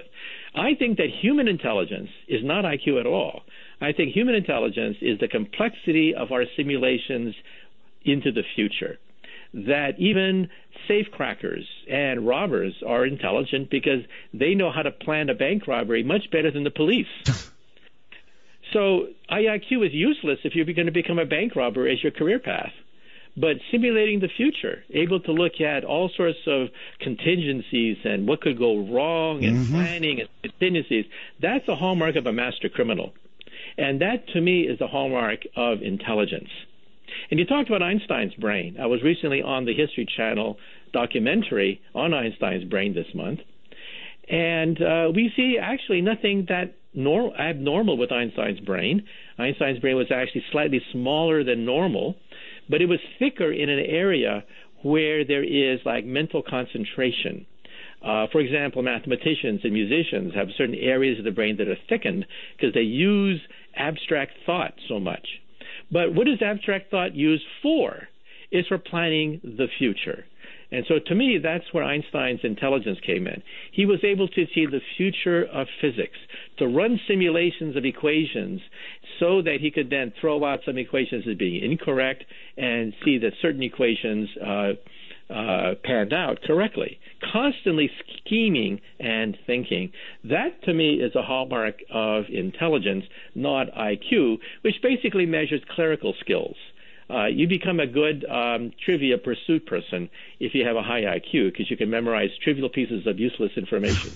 Well, once we define perhaps what made Einstein who he is, if we were able to genetically tinker with and modify, I don't know, a human before they're born, to head them in that direction, would that be a good thing for humanity or questionable? Well, we have the brain. It's in formaldehyde, so much of its DNA is probably degraded, but it's always conceivable that some DNA may be extracted from Einstein's brain. And however, I personally think that the 10,000-hour rule is more important than, quote, being a genius. Mm-hmm. The 10,000-hour rule, you probably know, is when you take musicians and you calculate how many hours they've been practicing the violin per day, per month, per year, over 10 years, you find out that the concert pianists and violinists have spent about 10,000 hours by the time they're in their 20s. About 10,000 hours every day, so many hours per month, per year, just added up, because that would be about 10,000. When you talk about music teachers would be on the level of, maybe 3,000 or 4,000 hours, but not the 10,000 hours necessary to become a concert pianist. I think with Einstein, he probably had a 10,000-hour rule because he was constantly thinking about physics. When he was 16 years old, he thought about a thought problem that took him 10 years to crack. Wow. And when he cracked it, he changed world history. And, of course, the atomic bomb is a byproduct of that idea. He wanted to know whether you could outrace a light beam. That one question he dwelled on for 10 years nonstop. Can you outrace a light beam? The answer is no. But when he finally got the answer, it led to E = mc squared, which changed world history. And so, again, I think is being able to run constantly thinking about simulations of the future. That's the essence of genius. If Einstein had not done what he did when he did, as special as he was, do you think today we would have the atomic bomb? Well, I think it would have been delayed. I think there were other people like Lorentz and Poincaré who were onto it, but they didn't have the whole package. Lorentz and Poincaré, for example, thought that if you run faster and faster, you tend to shrink. And the shrinking was basically wind, the ether wind, compressing the atoms of your body. Einstein said no. He said space itself is shrinking and time is slowing down. Now, his competitors wouldn't go that far. They had the mathematics. They came very close to getting Einstein's theory of relativity, but they couldn't make the last step. And that is that time itself and space itself are distorted, not just atoms being compressed, like what Lorentz and Poincaré thought. It's not just a physical effect. They thought it was a mechanical effect of atoms being compressed. No, it's space itself that is being compressed. And in that sense, Einstein was way ahead of his competitors. Now, general relativity, which he got 100 years ago this month, general relativity, I mean, that is just from outer space. I mean, people who look at it, their jaws hit the floor. And they say, how can the human mind in 1915, come up with a theory that even today dazzles science fiction writers and Hollywood script writers with all its wondrous complexities? It's amazing how that theory could come out of the human brain. When Einstein released that, when he said, I have done it, here it is, if we went back in time and we could really read what scientists were saying, read the debate that then I'm sure was raging, were they all saying incredible, great, correct, or was there a great controversy? Neither. It was a great silence. Really? When Einstein came out with his theory, the first one in 1905, he was looking at his mailbox every day, looking for comments from other physicists. I wrote a biography of Einstein, Einstein Cosmos, where I had to go through the magic year of 1905 when he first got relativity, special relativity. And basically, there was thundering silence. Nothing. There was no reaction. Everyone ignored his work except one person. One person understood what Einstein did, and that was Max Planck. And he was in Berlin. He was the most famous quantum physicist of his time.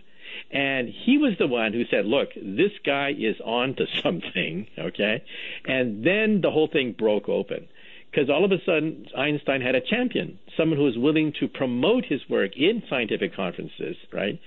And that changed everything. And then, of course, people began to wonder, gee, could you make a bomb out of this? And at first, Einstein said no, because atoms are very tiny, they're isolated, you cannot magnify the power of an atom to create an atomic bomb. Right. But then Leo Szilard came up with the chain reaction. In fact, he patented the chain reaction. And that changed everything. Then all of a sudden, E equals mc squared was no longer just a curiosity. It was the stuff of superpowers, with Hitler setting up a huge, gigantic industrial complex to build the Nazi atomic bomb. So, yeah, it all came from one question. Can you outrace a light beam? That's where it all started, when a 16-year-old boy asked that question. And he solved it 10 years later and changed world history. And we still can't outrace a light beam, right? No, we still cannot, unless you use general relativity, which has loopholes. General relativity is a theory of gravity, much more sophisticated than the 1905 theory, and it has loopholes like wormholes. If time is a river, then the river of time can bend, curve, speed up, and string theory says that maybe, just maybe, it'll also be able to have forks in the road. So the river of time could fork into two rivers, which means that time travel cannot be ruled out totally. Of course, it's still a long shot, but there are physicists who are looking at time travel very seriously as a theoretical phenomenon predicted by Einstein and might be made possible by string theory. We're not sure. Wow. All right, we have to get to the phones. Right now we have to take a break, so stay right there. But I have sort of hogged you with so many questions, and I could just keep going and going. Nevertheless, I have to turn you over to the audience, so if you all are ready, Dr. Kaku will take calls.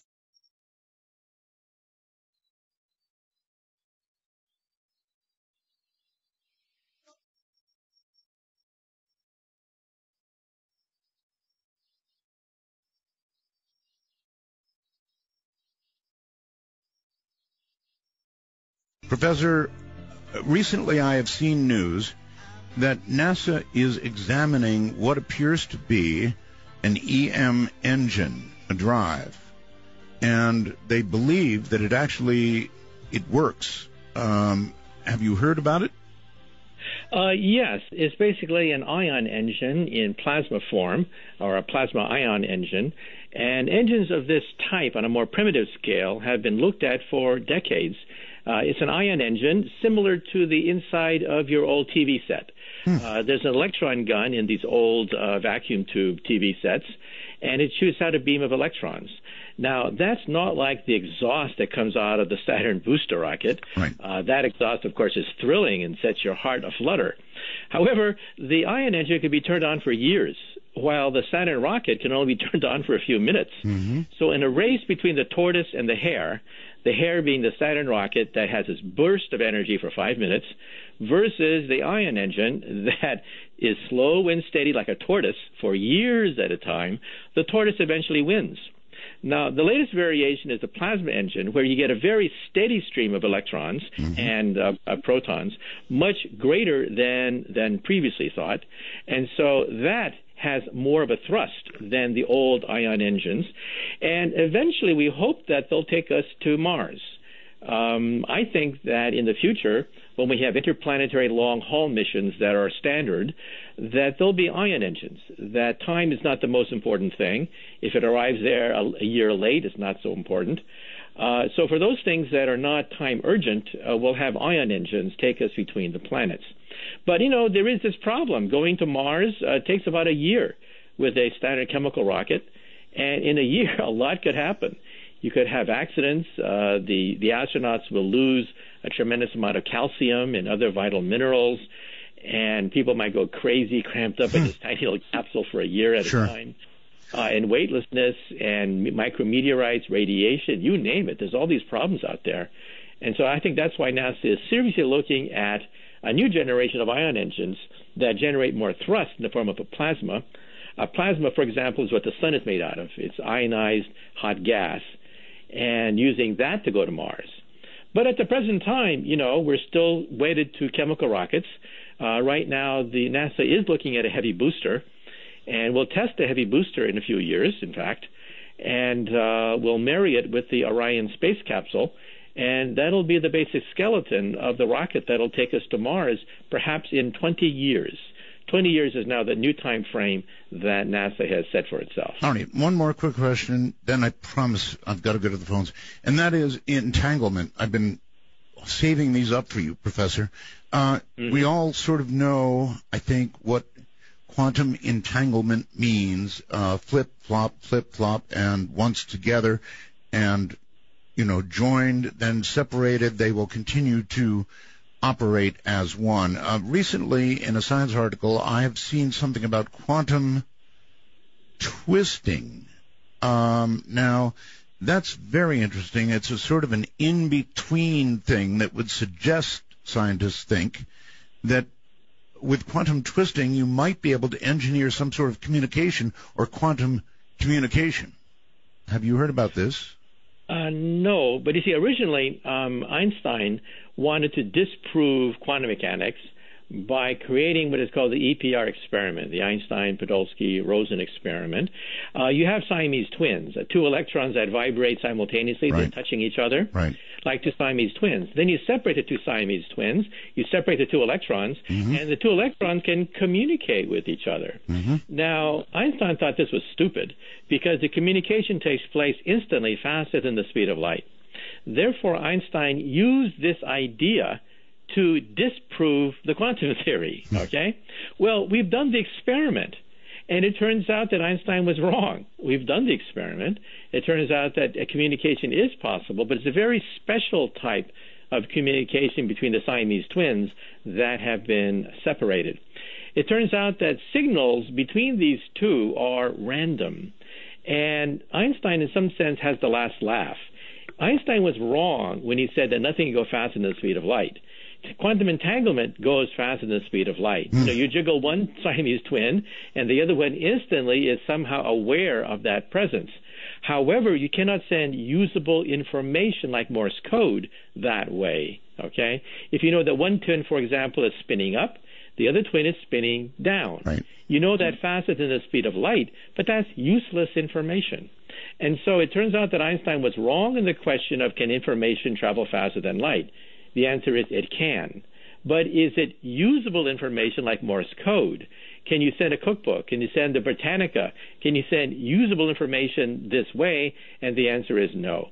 So in Star Trek, they have something called subspace communicators, which use a form of quantum entanglement to talk to each other.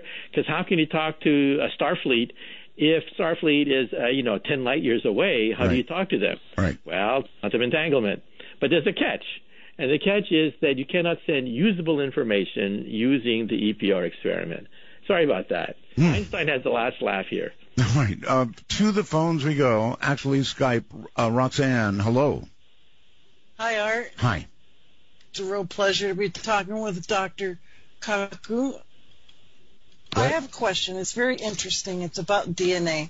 Okay.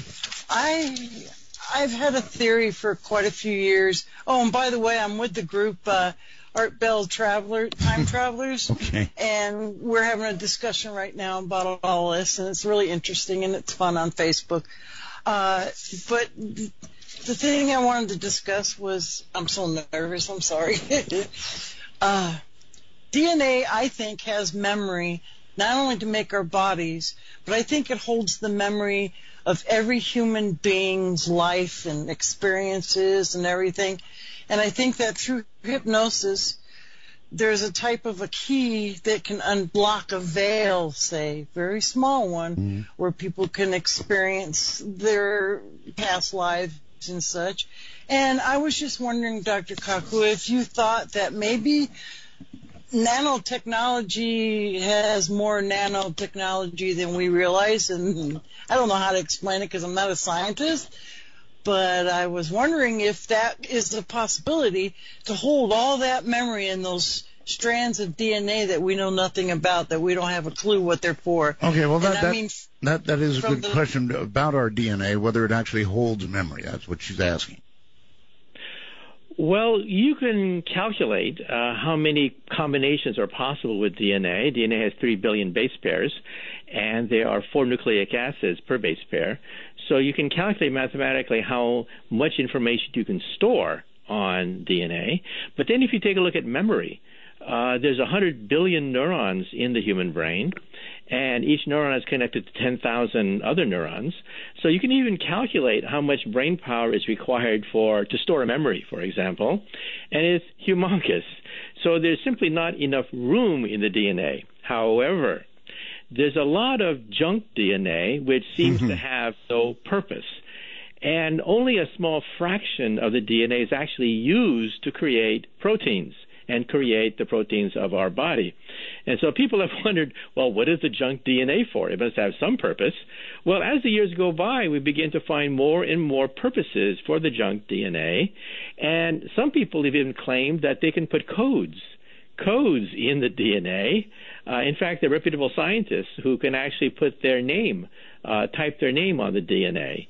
So one day it's conjectured that even high school kids will have a typewriter, and the typewriter they'll be able to type A, T, C, G, the 4 letters of DNA, and create very primitive strands of DNA for a high school science fair project. That is almost possible today. Kind of scary if you think about it. High school kids controlling the power of life. But if so, then why not have a high school kid put a code in it? And so this is something that, well, has been taken rather seriously. Is there a code? Is there regularity in the junk part of DNA that we simply are not smart enough to decipher? And this is where, of course, conspiracy people and people who speculate about these things can go wild, because it's very difficult to extract codes from seemingly random pieces of information. So at the present time, I could say that most scientists would say that there's simply not enough room on the DNA to store memories, which are stored in 10 billion neurons in our body, each neuron connected to 10,000 other neurons. However, who knows what's in the junk DNA? It's a big mystery. So-called junk. Some people even said that aliens would want to send evidence of their presence through the DNA and then scatter the DNA to the wind. Wow. And that would be the best way to announce their presence. All right. Silverdale, Washington, I believe you're on the air with Dr. Kaku. Yeah, hello, Art. Hi. Yes, this is Tom. Good evening, Dr. Kaku, and thank you for taking the telephone call. Dr. Kaku, given 3 sets of conditions, which I'll give you here.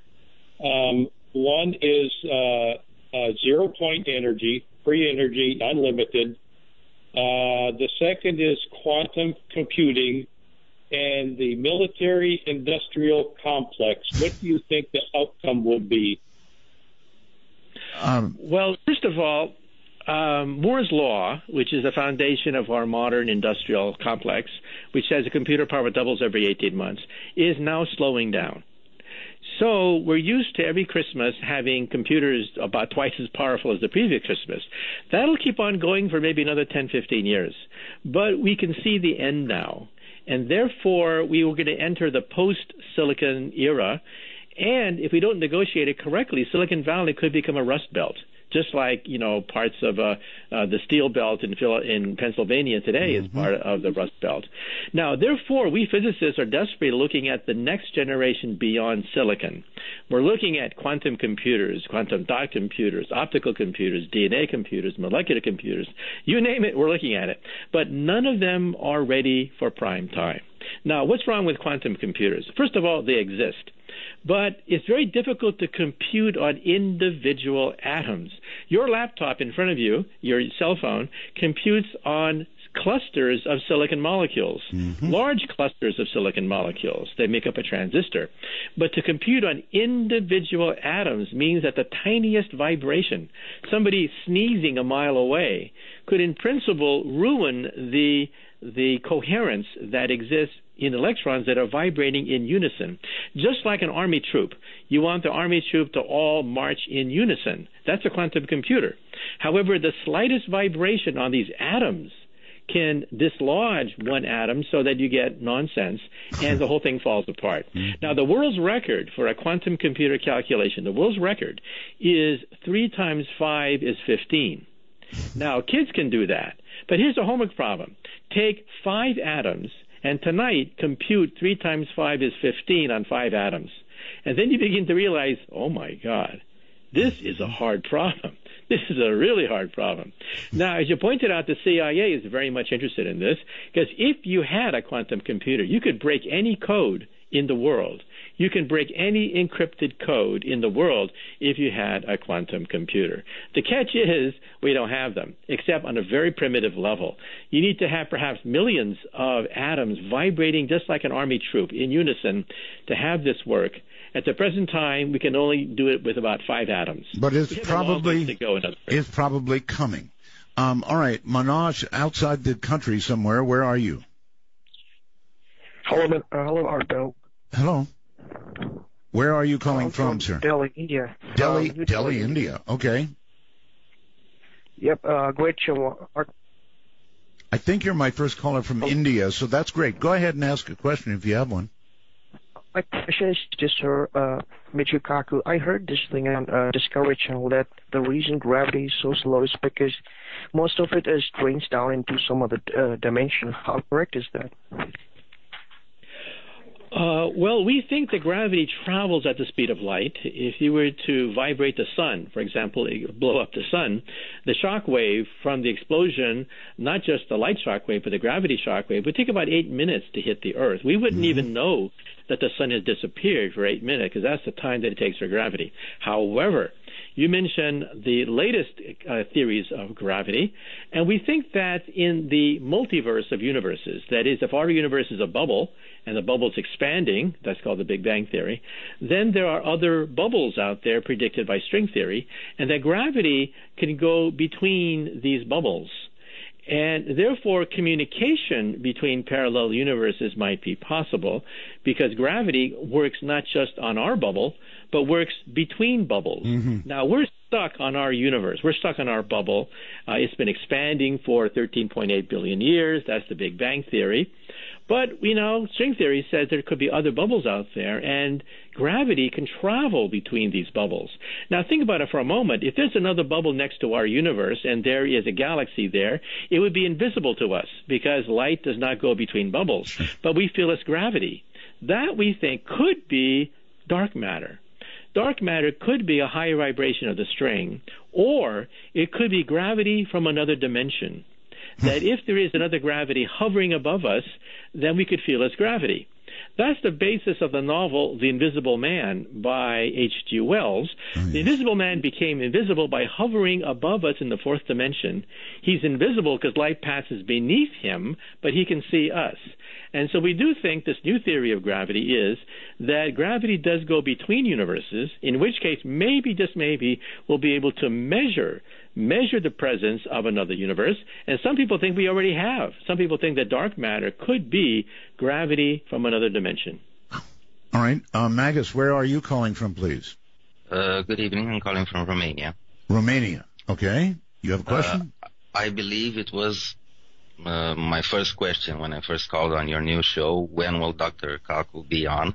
And you said somewhere in the future, so I'm very glad to see you made this happen. Now, what I want to know is, do you think, Dr. Kaku, that maybe somewhere hundreds of years into the future, string theory and what scientists work on proving now could be obsolete? Maybe we could learn that the universe functions very, very differently than what we think happens now. And my second question is, regarding to the terrorists and their impact on scientific discoveries. Do you think that maybe it's not just them, like you said, also the U.S. Congress and maybe countries in general or even big companies, no one wants scientific achievements because everything is about money. I mean, if you discover a new energy source, who's to say that that will be free? All right. There's two questions there. So string theory, obsolete. Okay, well, let's take those two questions. First of all, politics. Politicians are former lawyers, and in law, you sue Peter to pay Paul. It's a zero-sum game. You sue Peter to pay Paul. When a lawyer becomes a politician, you tax Peter to pay Paul. It's also a zero-sum game. Mm-hmm. You simply rearrange money. You massage money a different way. But you see, science is about getting a bigger piece of the pie, making a bigger pie, creating something out of nothing. The transistor, the laser came out of the minds of quantum physicists, and they created tremendous wealth as a consequence. That's what science does, from the steam engine to the light bulb, to generators, to computers, the internet, the space program. Science generates wealth, but politicians don't understand that. They rearrange wealth in the form of taxation and lawsuits, while we physicists create wealth. In fact, the engine of prosperity is science. Now, science does say that if a theory violates one experiment, it should be thrown out. You know, the Nazis were responsible for a book, 100 Experts Against Albert Einstein. And Albert Einstein was asked about that. The Nazi Party was saying that they have 100 scientists who disagree with you. And they were asked, Einstein, won't your theories become obsolete, or are they wrong? And Einstein said, you don't need 100 scientists to prove me wrong. You just need one fact. That's true with any theory. One fact will disprove Einstein. So far, we have not found any. Right. At the present time, we're looking for that one fact that may disprove string theory. So far, we have not. It is the only theory so far that has withstood every single challenge except one, to experimentally prove it. Sure. All the other theories have been proven to be wrong. You can take any of the hundreds of unified field theories that have been proposed. Every single one is wrong except one. And, of course, we still have yet to find that one experiment that will either clinch it or disprove it. It may come from the Large Hadron Collider. I'm curious. You're a co-founder of string theory. When you did that, you were what age? Well, I was a young professor here at City University of New York. It was in 1974. Mm-hmm. It was 1974 when string theory was just getting off the ground. There were hundreds of different formulas you had to memorize to use it, rules of thumb. I wanted one equation, 1 inch long, that would summarize all of string theory. That's my equation. That's string field theory. Now, my equation is 1 inch long, and it summarizes all the physical laws of the universe so far. However, I should point out, in all fairness, that we now believe there could be membranes as well as strings. This is called M theory, with M for membrane. Mm-hmm. And membranes are extremely hard to work with. Strings are quite easy, actually. Even 11-dimensional strings are quite easy to work with. But membranes are quite difficult, and we're stuck right now. So we do not yet have a field theory of membranes. But we do have a field theory of strings. That's my theory. Field theory allows you to summarize all string theory and all of physical law into an equation 1 inch long. That's my equation. So you did that when you were younger, it's fair to say, and I think we've talked about this before, but young physicists tend to come up with their best work in a certain kind of age range. Now, I guess it's not exclusive, but it's pretty much true, right? Yeah, Einstein was 26 when he came out with special relativity. One reason I think that very, very young people are sometimes the path breakers is, A, they have no distractions. No committee meetings, no prizes to pontificate about. Right. No distractions. They're poor, they're lean, they're hungry. Mm-hmm. They shut off the telephone, they shut off the cell phone, and off they go to win a Nobel Prize. And second, they don't have to curtsy to the powers that be. they can thumb their nose in the face of the powers that be because they're after the big prize. They're not after, politeness and decorum and, making sure your elders feel appreciated and stroking feathers. They're not interested in that. They're interested in the big prize, the big brass ring. That's why I think that very young people come up with these fantastic ideas. But, even older physicists like Erwin Schrödinger, he was in his late 30s when he came up with the quantum theory. And so, different theories can come out of different people from different ages, mainly when you're young. But it does help to have a world with no distractions and no awards and dinner party speeches to give. Talk shows to do. Talk shows to do, right? That's right. All right, Chris on... 3 o'clock in the morning, right? Chris on Skype. Hi. Hello, Art and Dr. Kaku. Hi. Since this was brought up earlier, I have a question relating to the people calling themselves the Islamic State. All right. One of the greatest recruitment factors for this group and many others is the almost hopeless political and economic situation that they find themselves in and the traumas that many of these people have experienced, all of which has been blamed on the West. So my question to you is, what changes do you think could be made to convince these people that the next 100 years will be significantly different and significantly better for them and for their families than the past 60 years have been? Pretty good question. Thank you very much. You're I'll welcome. take my answer off the air, and happy Thanksgiving. Right, thank you. Actually, it is a good question. I don't know the answer. Professor? Well, it's a hard question to answer because for these young people, there's a lot of romanticism going on. They think they're building a new world. They're building a world of 1,000 years ago when the caliphate, of course, ruled supreme in that area of the world. And they'll justify medieval torture techniques and rules of warfare. It's like going back 1,000 years into the past, and they glamorize that. They think that was the golden age of their religion. But as I pointed out earlier, the real golden age of the caliphate was an empire based on science, technology, learning, universities. Many of the great milestones in science were done by Arab scientists. As I mentioned, algebra is an Arabic word. The names of the stars, many of them are Arabic. Algol, Altair, they're all Arabic names. But 1,000 years ago, there was a debate about where does truth come from. And the religious people won that debate, unfortunately, and they turned inward. They said truth comes from the Koran, not from scientific experiment. So if you were a young person, maybe it's not romantic, maybe it's not glamorous, but rebuilding an economy, rebuilding an infrastructure, that's how China, that's how India industrialized. They realized that science was their meal ticket. You don't have to tell a Chinese young person that science and technology is going to make their career. You don't have to tell them. They know.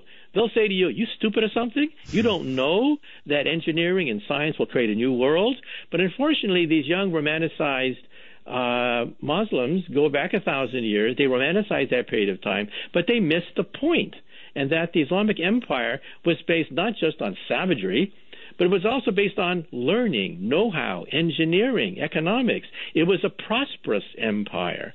Unfortunately, they don't read that part. No. They just read the glamorous part where they had so many victories against the infidels and so on and so forth. So what's going to happen is they'll repeat history.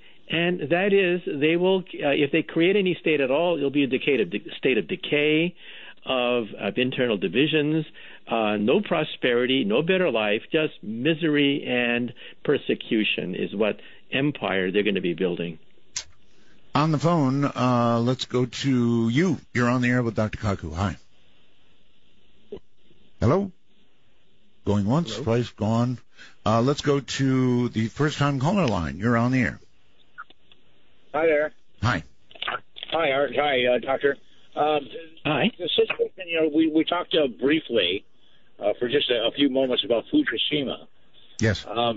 You've confirmed it's beyond containment totally. But one second here. I can't even see my own writing. Pardon me.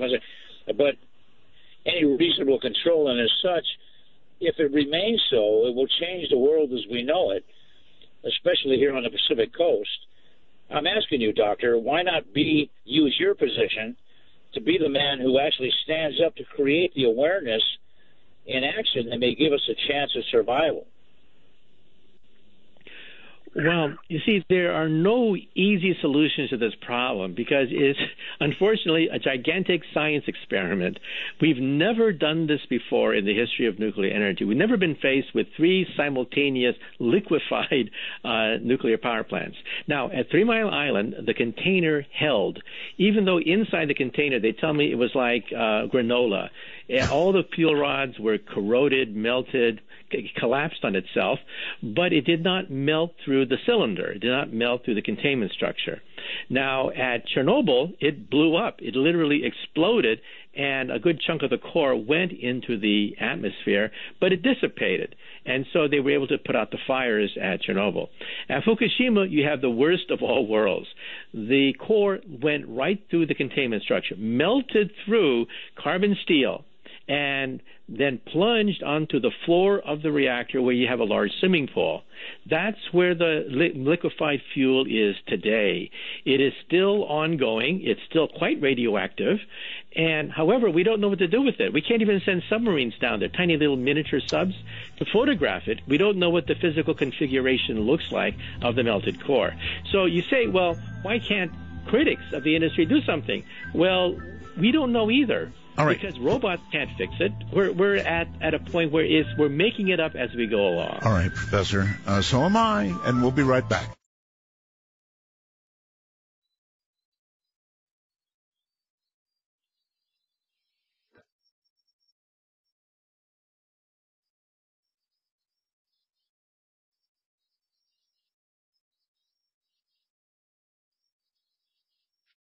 Glad you could join us, and here we go into the final, all too short segment. Professor? Yes? Okay, here it comes. Twin Cities, I believe you're on the air with Dr. Kaku. Hello, Doctor. It's an honor and a privilege to speak to you.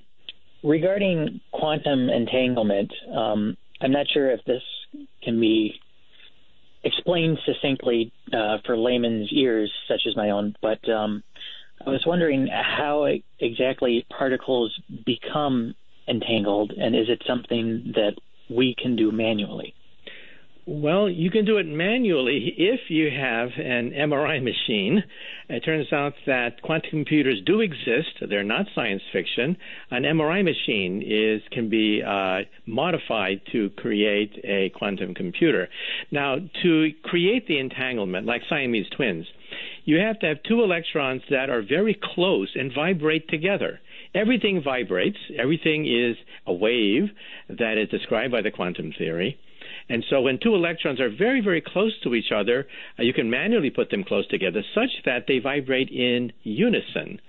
And when you separate the Siamese twins, when you separate them, there's an umbilical cord, an invisible umbilical cord that connects these 2 that cannot be seen. But if you do an experiment on one Siamese twin, so you know that it's spinning up, for example, like an electron, then the other Siamese twin, you know faster than the speed of light that it is spinning down. Okay? So information, in some sense, has traveled faster than the speed of light. If you know that one twin spins up, the other twin spins down. Mm-hmm. However, as I mentioned before, you cannot send useful information this way. You cannot send Morse code. There's no usable code that you can send from one twin to the other twin. But to answer your question, yes, you manually bring these atoms together, make them vibrate in unison like we do on an MRI machine, and that's where the magic occurs. These experiments have been done in the laboratory, and I hate to say it, but, Einstein was wrong on this. The quantum theory is correct that information, even if it's random, does travel faster than the speed of light. Wow. All right, on Skype for the professor. Hello. Hello on Skype, yes. Hi. It's a good pleasure to talk with you, Dr. Michio Kaku. I have a couple of questions for you. The first one, at the beginning of the show, you and Art were talking about how memories can be taken away from mice and given back. Yes. And I know that right now we can do quite a few neat things with DNA and embryos and that kind of stuff. Do you think that in the future those memories might be able to be altered before given back to mice? Like, say, maybe make the mouse afraid of water? Well, the answer is yes. At MIT, the first false memory was actually put into a mouse. And so this has ethical implications. Let's say that a criminal records the memory of a gun being fired and somehow inserts it into an innocent person. So the innocent person thinks, oh, my God, I fired a gun. I have a memory of that taking place. But, so there's safeguards that have to be put into place. I personally think we may have to, in the future, label memories. That when you have the memory of a vacation that you never had, it should say, this vacation you never had, so you don't think you had that vacation. Of course, that's way in the future. Right now, we can only record snippets of memory in the hippocampus of a mouse, but it's doable. The proof of principle has been done. Snippets of memories can, in fact, be inserted, and even false memories can be inserted. And so at some point, this could raise ethical questions as well. Oh, wow. And my second question relates to dark matter. Do you think that in the future, when we understand dark matter more fully, do you think that might alter the way we see the current laws of physics? Like maybe that's something that we don't understand yet. Well, we think that dark matter will alter the laws of physics in the sense that it's a new state of matter. We don't see anything even resembling dark matter among the periodic chart of elements. But we hope to have a theory of it, and we hope to have the theory as string theory, that dark matter is nothing but a higher vibration or a higher octave of the string. But if you think about it, neutrons are very similar to dark matter. Neutrons are invisible. Neutrons have gravity. Neutrons will go right through you because they have no electromagnetic interaction. But the difference is that neutrons are unstable. They disintegrate after several minutes. Dark matter, as far as we can tell, is cosmologically stable. It's been stable even before the dinosaurs. It's been stable since the Big Bang. And so this is obviously a new state of matter. But to visualize dark matter, you just have to look at neutrons. Neutrons also have gravity. They're also invisible. They would act physically very much like dark matter, except that they're unstable and they decay into a proton. So you're right. It would force us to revise all the physics textbooks once we capture dark matter in a test tube. Professor, going back to the mind for a moment, if we proceed as you have suggested we will, and entertainment, for example, could be virtually injected directly into us. Right now we have a problem with people, it was suggested to me in an email not long ago, who never look up. They never see the sky because they're always looking down at their iPhone or Android or whatever their latest little gadget is. All eyes are glued on these little screens. If we get to the kind of entertainment you're talking about, what is now a problem of technological addiction could get way out of control, couldn't it? Well, yes and no. There is an upside to it. There is a dark side, as you mentioned, right? But there's an upside, too, and that is the people staring at their screens are people suffering under a dictatorship, and they see that people outside the dictatorship don't have to live like that, that there could be prosperous, free societies if they could only get rid of their dictator.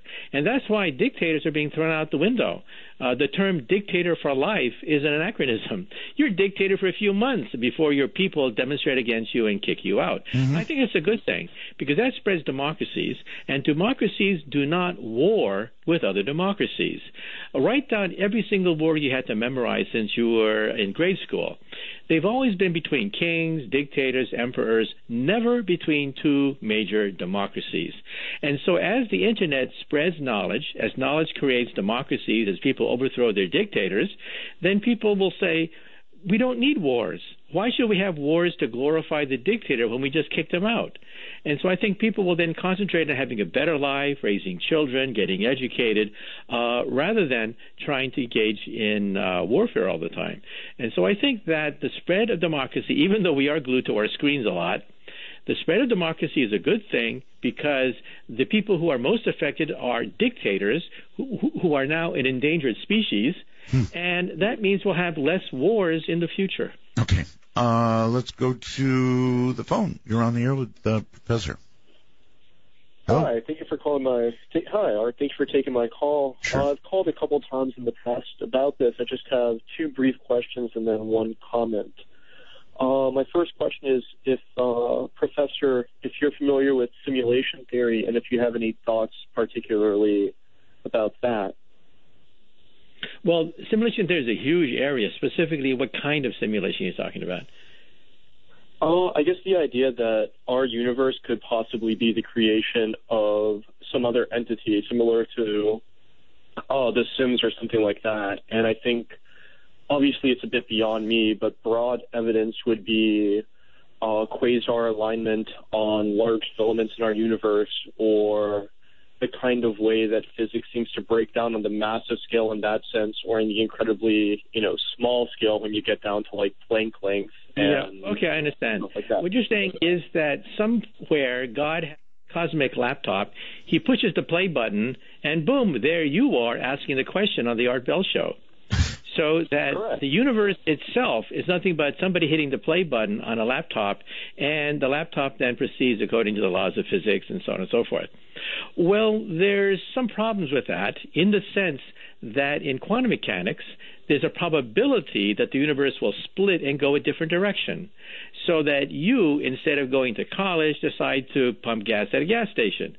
So quantum theory says there's a certain probability that A, you'll go to college, or B, you'll decide to pump gas. So the universe splits, constantly splitting apart into different universes with different probabilities. So your laptop that God or somebody pushes the play button to start in motion would have to be huge. It would have to have not just the world as it is, but all possible worlds that might exist, because that's what the quantum theory makes possible, because everything's reduced to probability. So that's why I personally think that the world is not a simulation. If the world were Newtonian, that is, everything were made out of little billiard balls called atoms, if the world were deterministic and Newtonian, then you could be right. Then perhaps somebody hit the play button, and here we are answering questions on the Art Bell Show. But I personally think that quantum theory is so sophisticated, so complicated, that no laptop can possibly enumerate all possible universes. That's uncountable, and therefore outside the range of any simulation. It's uncountable. No computer can keep track of all these things. By the way, there's a new TV series called The Man in the High Castle. It's about an alternate universe which splits from our universe, and the Nazis win World War II. It's on, I think, Amazon Channel now. It's getting quite a bit of play, The Man in the High Castle. That's based on the quantum theory. Philip K. Dick apparently understood that the universe can fission into two universes, one universe where the Nazis win, the other universe is where the Nazis don't win. And in the TV series, there's even communication between the two universes.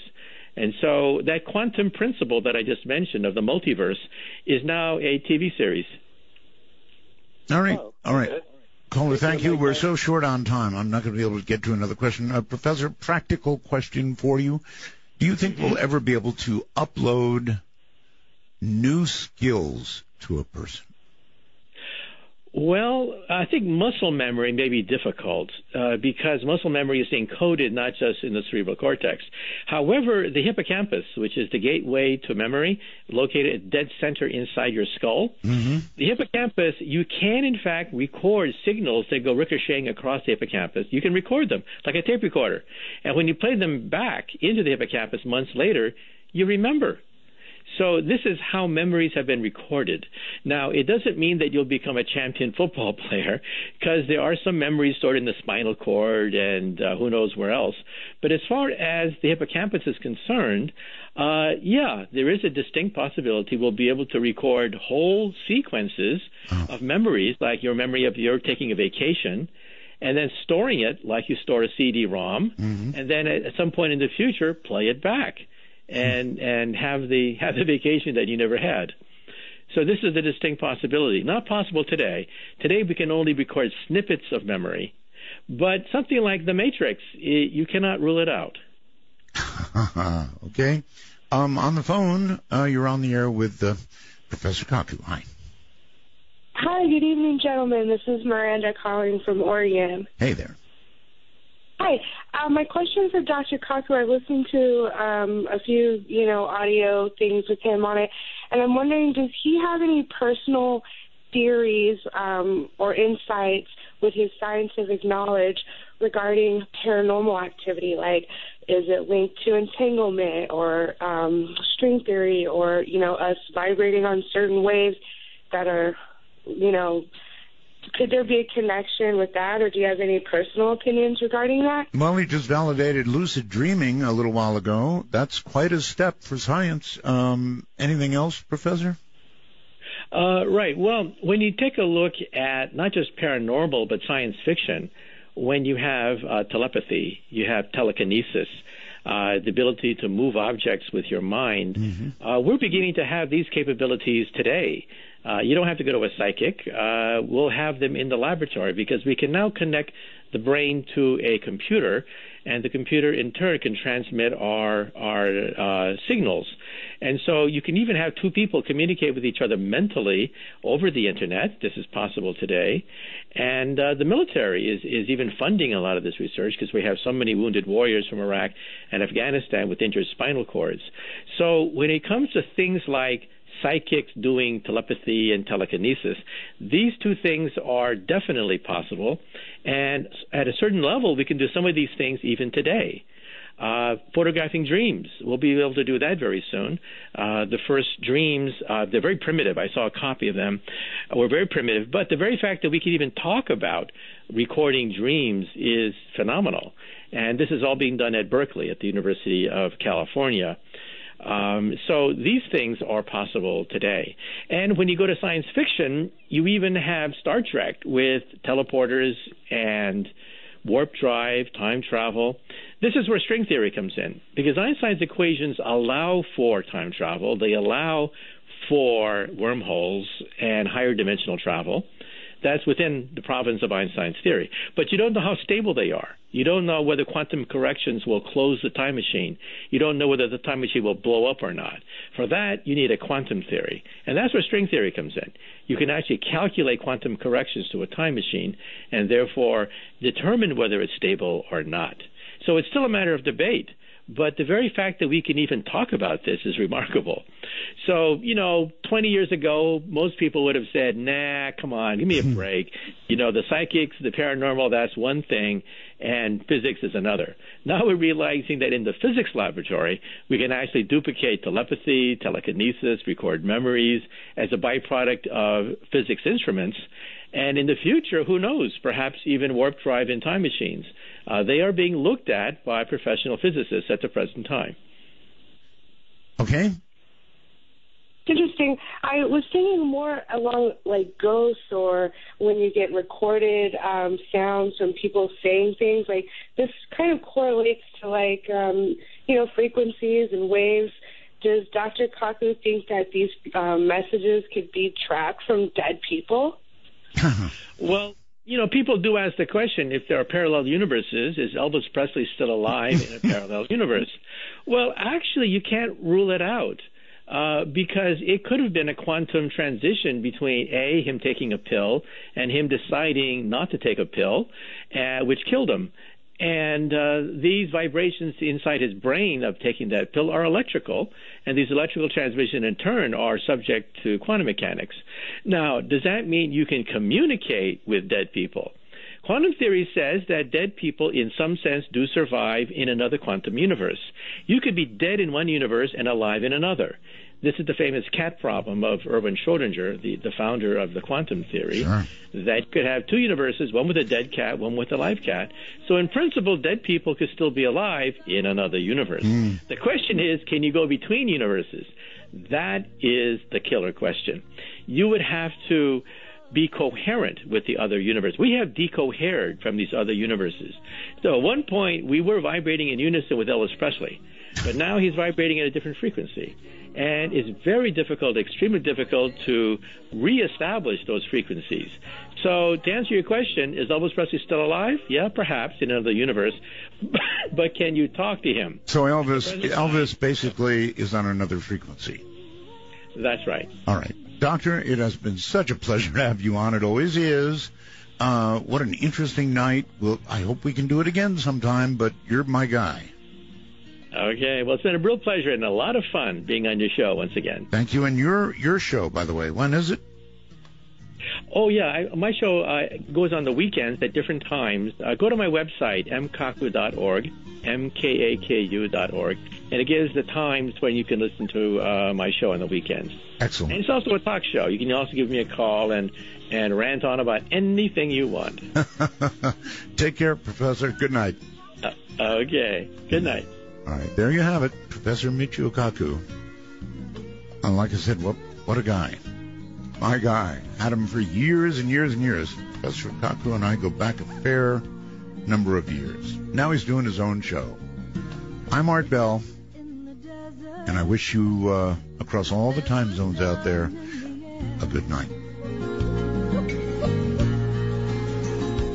I've been looking for the answers.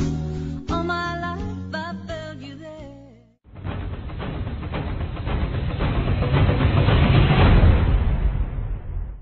Mean much of anything. I mean, after all, if we were looking at a distant star, would we look for Morse code? No, we would assume that these aliens are far beyond Morse code and they wouldn't communicate that way. That's right. Well, let's assume that these structures are built by an alien civilization. You can count that it would be on a scale of what is called a Type 2 civilization. And a Type 2 civilization would use communication methods that we would find fantastic. And so I think that it's, of course, natural that we're not going to pick up any signals. So it's not decisive one way or the other. Thank you. The press is very lazy, and that includes some talk show hosts who just dismiss things. Oh, you didn't hear anything? Okay, well, end of that story. So anyway, it's still there. It's still every bit as much of a puzzle. And we need to, I guess, keep looking at it for if it repeats yet again. I mean, what could do that? The only thing I've heard running around that's possible is a comet swarm.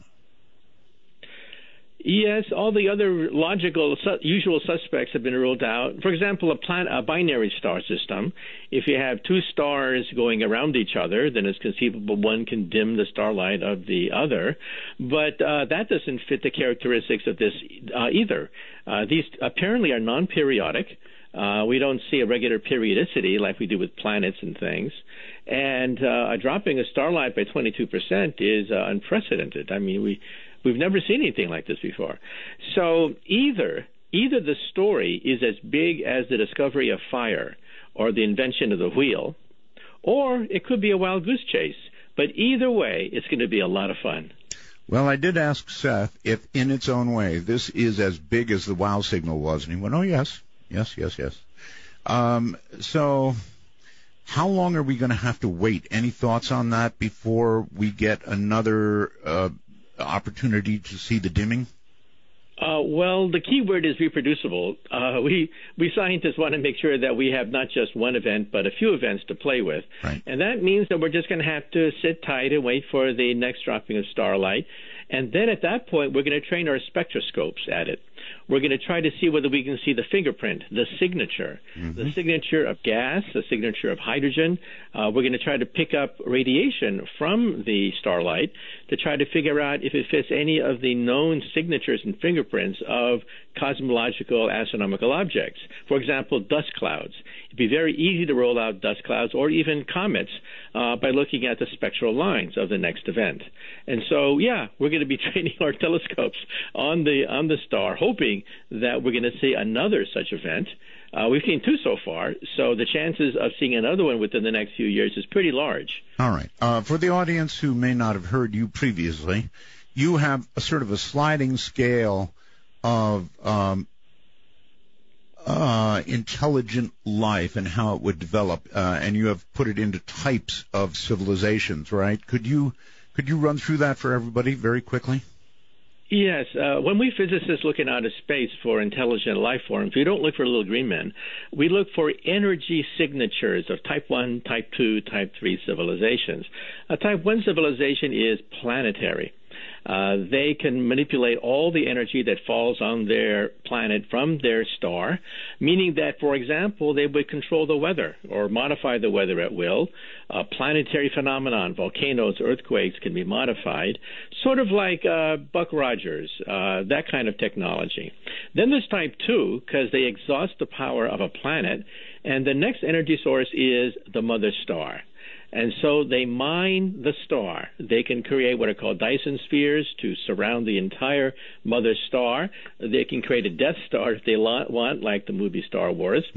So a Type 2 civilization is like Star Trek. It's like the Federation of Planets. They can just barely manipulate stars in the Star Trek series. That's Type 2. A Type 2, by the way, is immortal. Nothing known to science can destroy a Type 2 civilization. They can deflect meteors, comets, ice ages. Nothing known to science can destroy it. Even a supernova of their mother star.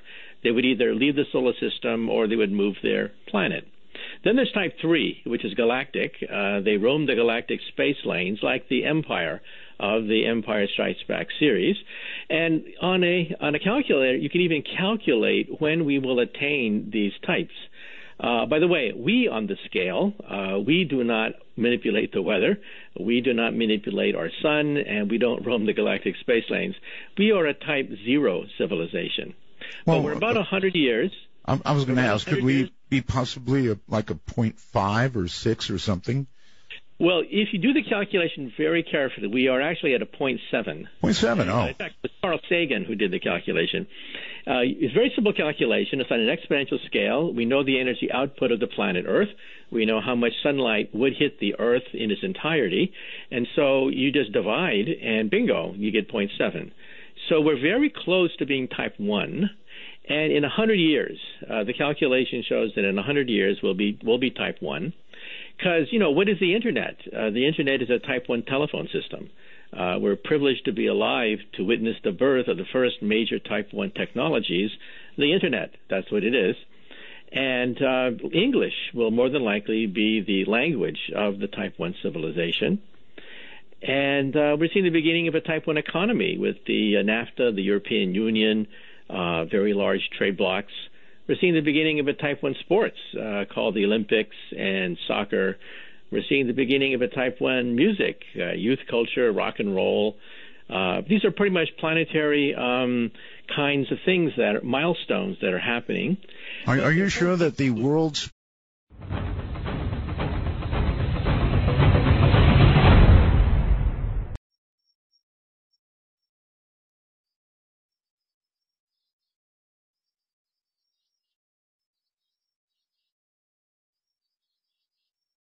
To now, Dr. Michio Kaku. Doctor, welcome back to my latest incarnation. Art, it's been too long. Glad to be on your show again. So happy to have you. The very day that the big megastructure article came out, I read it in detail to the audience. We talked about it. We've mulled it over. We've chewed on it. We had... Seth Shostak come on, and he had everything refocused on that star, listened for a week, didn't hear anything, and now the press is treating it as though, can't be much, we didn't hear anything. Would you like to comment on the whole thing? Well, first of all, you can't trust the media. The media is fickle. They have to sell newspapers. Yes. They have to make deadlines. That's right. So you can't go by the media. You have to go with what is testable, reproducible, and falsifiable. In other words, science. And scientists are scratching their heads over this thing. This has caught the astronomical community with their pants down. Here we have a reproducible, testable, falsifiable two events that have no logical explanation at the present time. Starlight dims by about 1% or so if Jupiter were to go in front of our star. But we have two events where starlight went down by 15% and 22%. That is humongous. That is off scale. And so astronomers are going through their encyclopedia of anomalies, trying to cook up anything that even comes close to a 22% diminishing of starlight. And so far, I have yet to see in the literature anything that can logically explain this. This has really caught the community with our pants down. Well, Tabitha Barjan, I guess, discovered it. She turned it over to Jason Wright. Both of them looked really, really hard at this. And as I've told other guests, Doctor, I would think considered their careers, their family, their future, and said a lot of things before they ever uttered the word possible alien. Well, we're scientists. We're not Hollywood producers. We have to look at the hard data. And the data right now is off scale. We have no reproducible, falsifiable explanation for the phenomenon right now. So an alien megastructure is on the table. Let's face it. Unless someone can come up with a credible scientific reason for taking it off the table, it is on the table.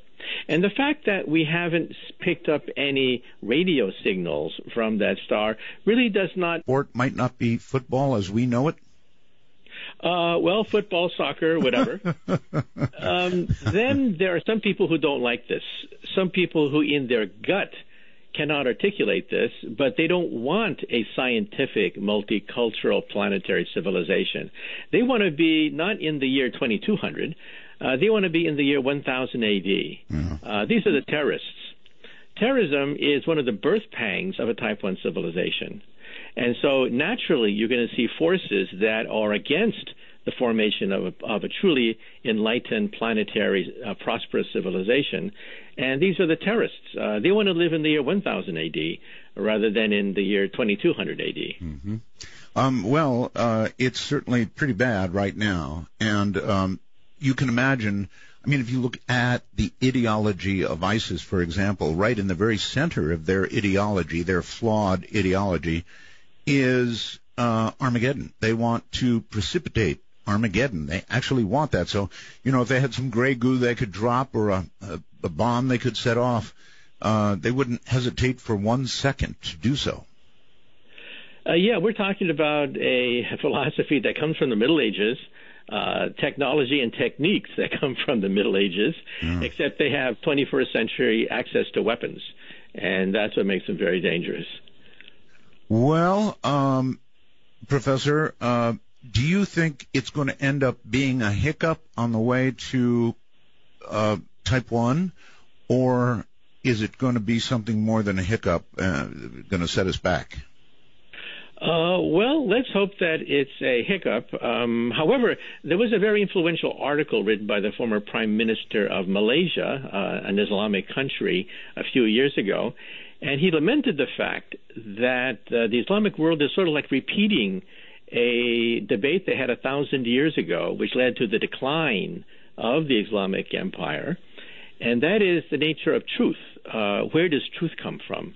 1,000 years ago, there were some scholars that said that truth comes from nature and experiment. Mm-hmm. But the other side said, no, truth comes from the Quran. And you see, Allah can change reality anytime he feels like. Therefore, there's no necessity to discover the laws of nature because they can be changed at any point. Unfortunately, said the former Prime Minister of Malaysia, the religious zealots took over. And that began the decline, the 1,000-year decline of the Islamic State. Just remember that they had a great civilization 1,000 years ago. The word algebra is an Arabic word. The names of the stars, Algol, Altair, they're Arabic names. Mm-hmm. And optics was first discovered by the Arabs, not by the Europeans. And the Islamic Empire was a net exporter of science and technology when Europe was ravaged by the Inquisition 500 to 1,000 years ago, and Europe was a net importer of technology. So, said the former Prime Minister, we could be repeating history again. That is, once again, this debate is emerging in the Islamic world. Where does truth come from? And there once again is a faction that's saying that truth comes from the book, not from nature. And we could again the Muslim world could again be thrown back centuries into the past, which is a real tragedy. Well, they seem to want us to convert or die, and they pretty well, I guess, decided we're not going to convert, so they're working on the how to kill us part. Yeah, that's a dangerous part because you have people that don't believe in nature. They believe in, the mythologies and traditions coming from a book. And how you interpret that book, as we all know, is a matter of taste sometimes. And so that's why we're going to have this struggle for quite a while. But again, we had it 1,000 years ago, and we're having it again. All right, well, here's a question for you. If we could instantly eliminate religion around the world, all of it, would we have a better planet or a worse planet? Well, personally, I think we're genetically hardwired to be religious. If you were a Martian landing on the Earth for the first time, you would realize that all great civilizations have some form of religion. That's right. And you would basically conclude that there's a God gene. We, of course, are rational beings. We don't necessarily have to be slaves of our genes, but there probably is a genetic propensity to be religious. And so I think we're going to have these religious discussions for hundreds of years into the future. Wow. Well, I have a friend who wrote a book that everybody gets angry about called The God Part of the Brain, and it's kind of along the same lines. He is an atheist, but he believes that there is something hardwired in our brains to cause us to worship something, the sun, the moon, God, whatever. Allah? Yeah, it's hard to say. Independent of whether God exists, independent of whether religions are correct or not, we are probably genetically inclined to be religious. And I think it was good for our evolution because, religion holds people together. And, in spite of all the bickering of intelligent beings, there's a glue that holds people together, and that's religion. But that was in the forest. That was in the forest thousands of years ago. Now we have nuclear weapons. Mm-hmm. And it's not clear whether this genetic propensity will get us through some of the turbulent times ahead of us. One of the funniest remarks I think ever made on my program was made Friday. Somehow the subject of nuclear war came up, and a guy called up and said that if it begins, he's going to try to get as much as he can directly under one incoming, yell or signal fair catch, and do himself in that way and just be right under it. It was funny. Okay. Well, I guess that's one way to deal with it. Well, if you watch football, you understand fair catch. Remember that many of my professors built the atomic bomb, and they had very definite attitudes toward their own creation. One of my associates even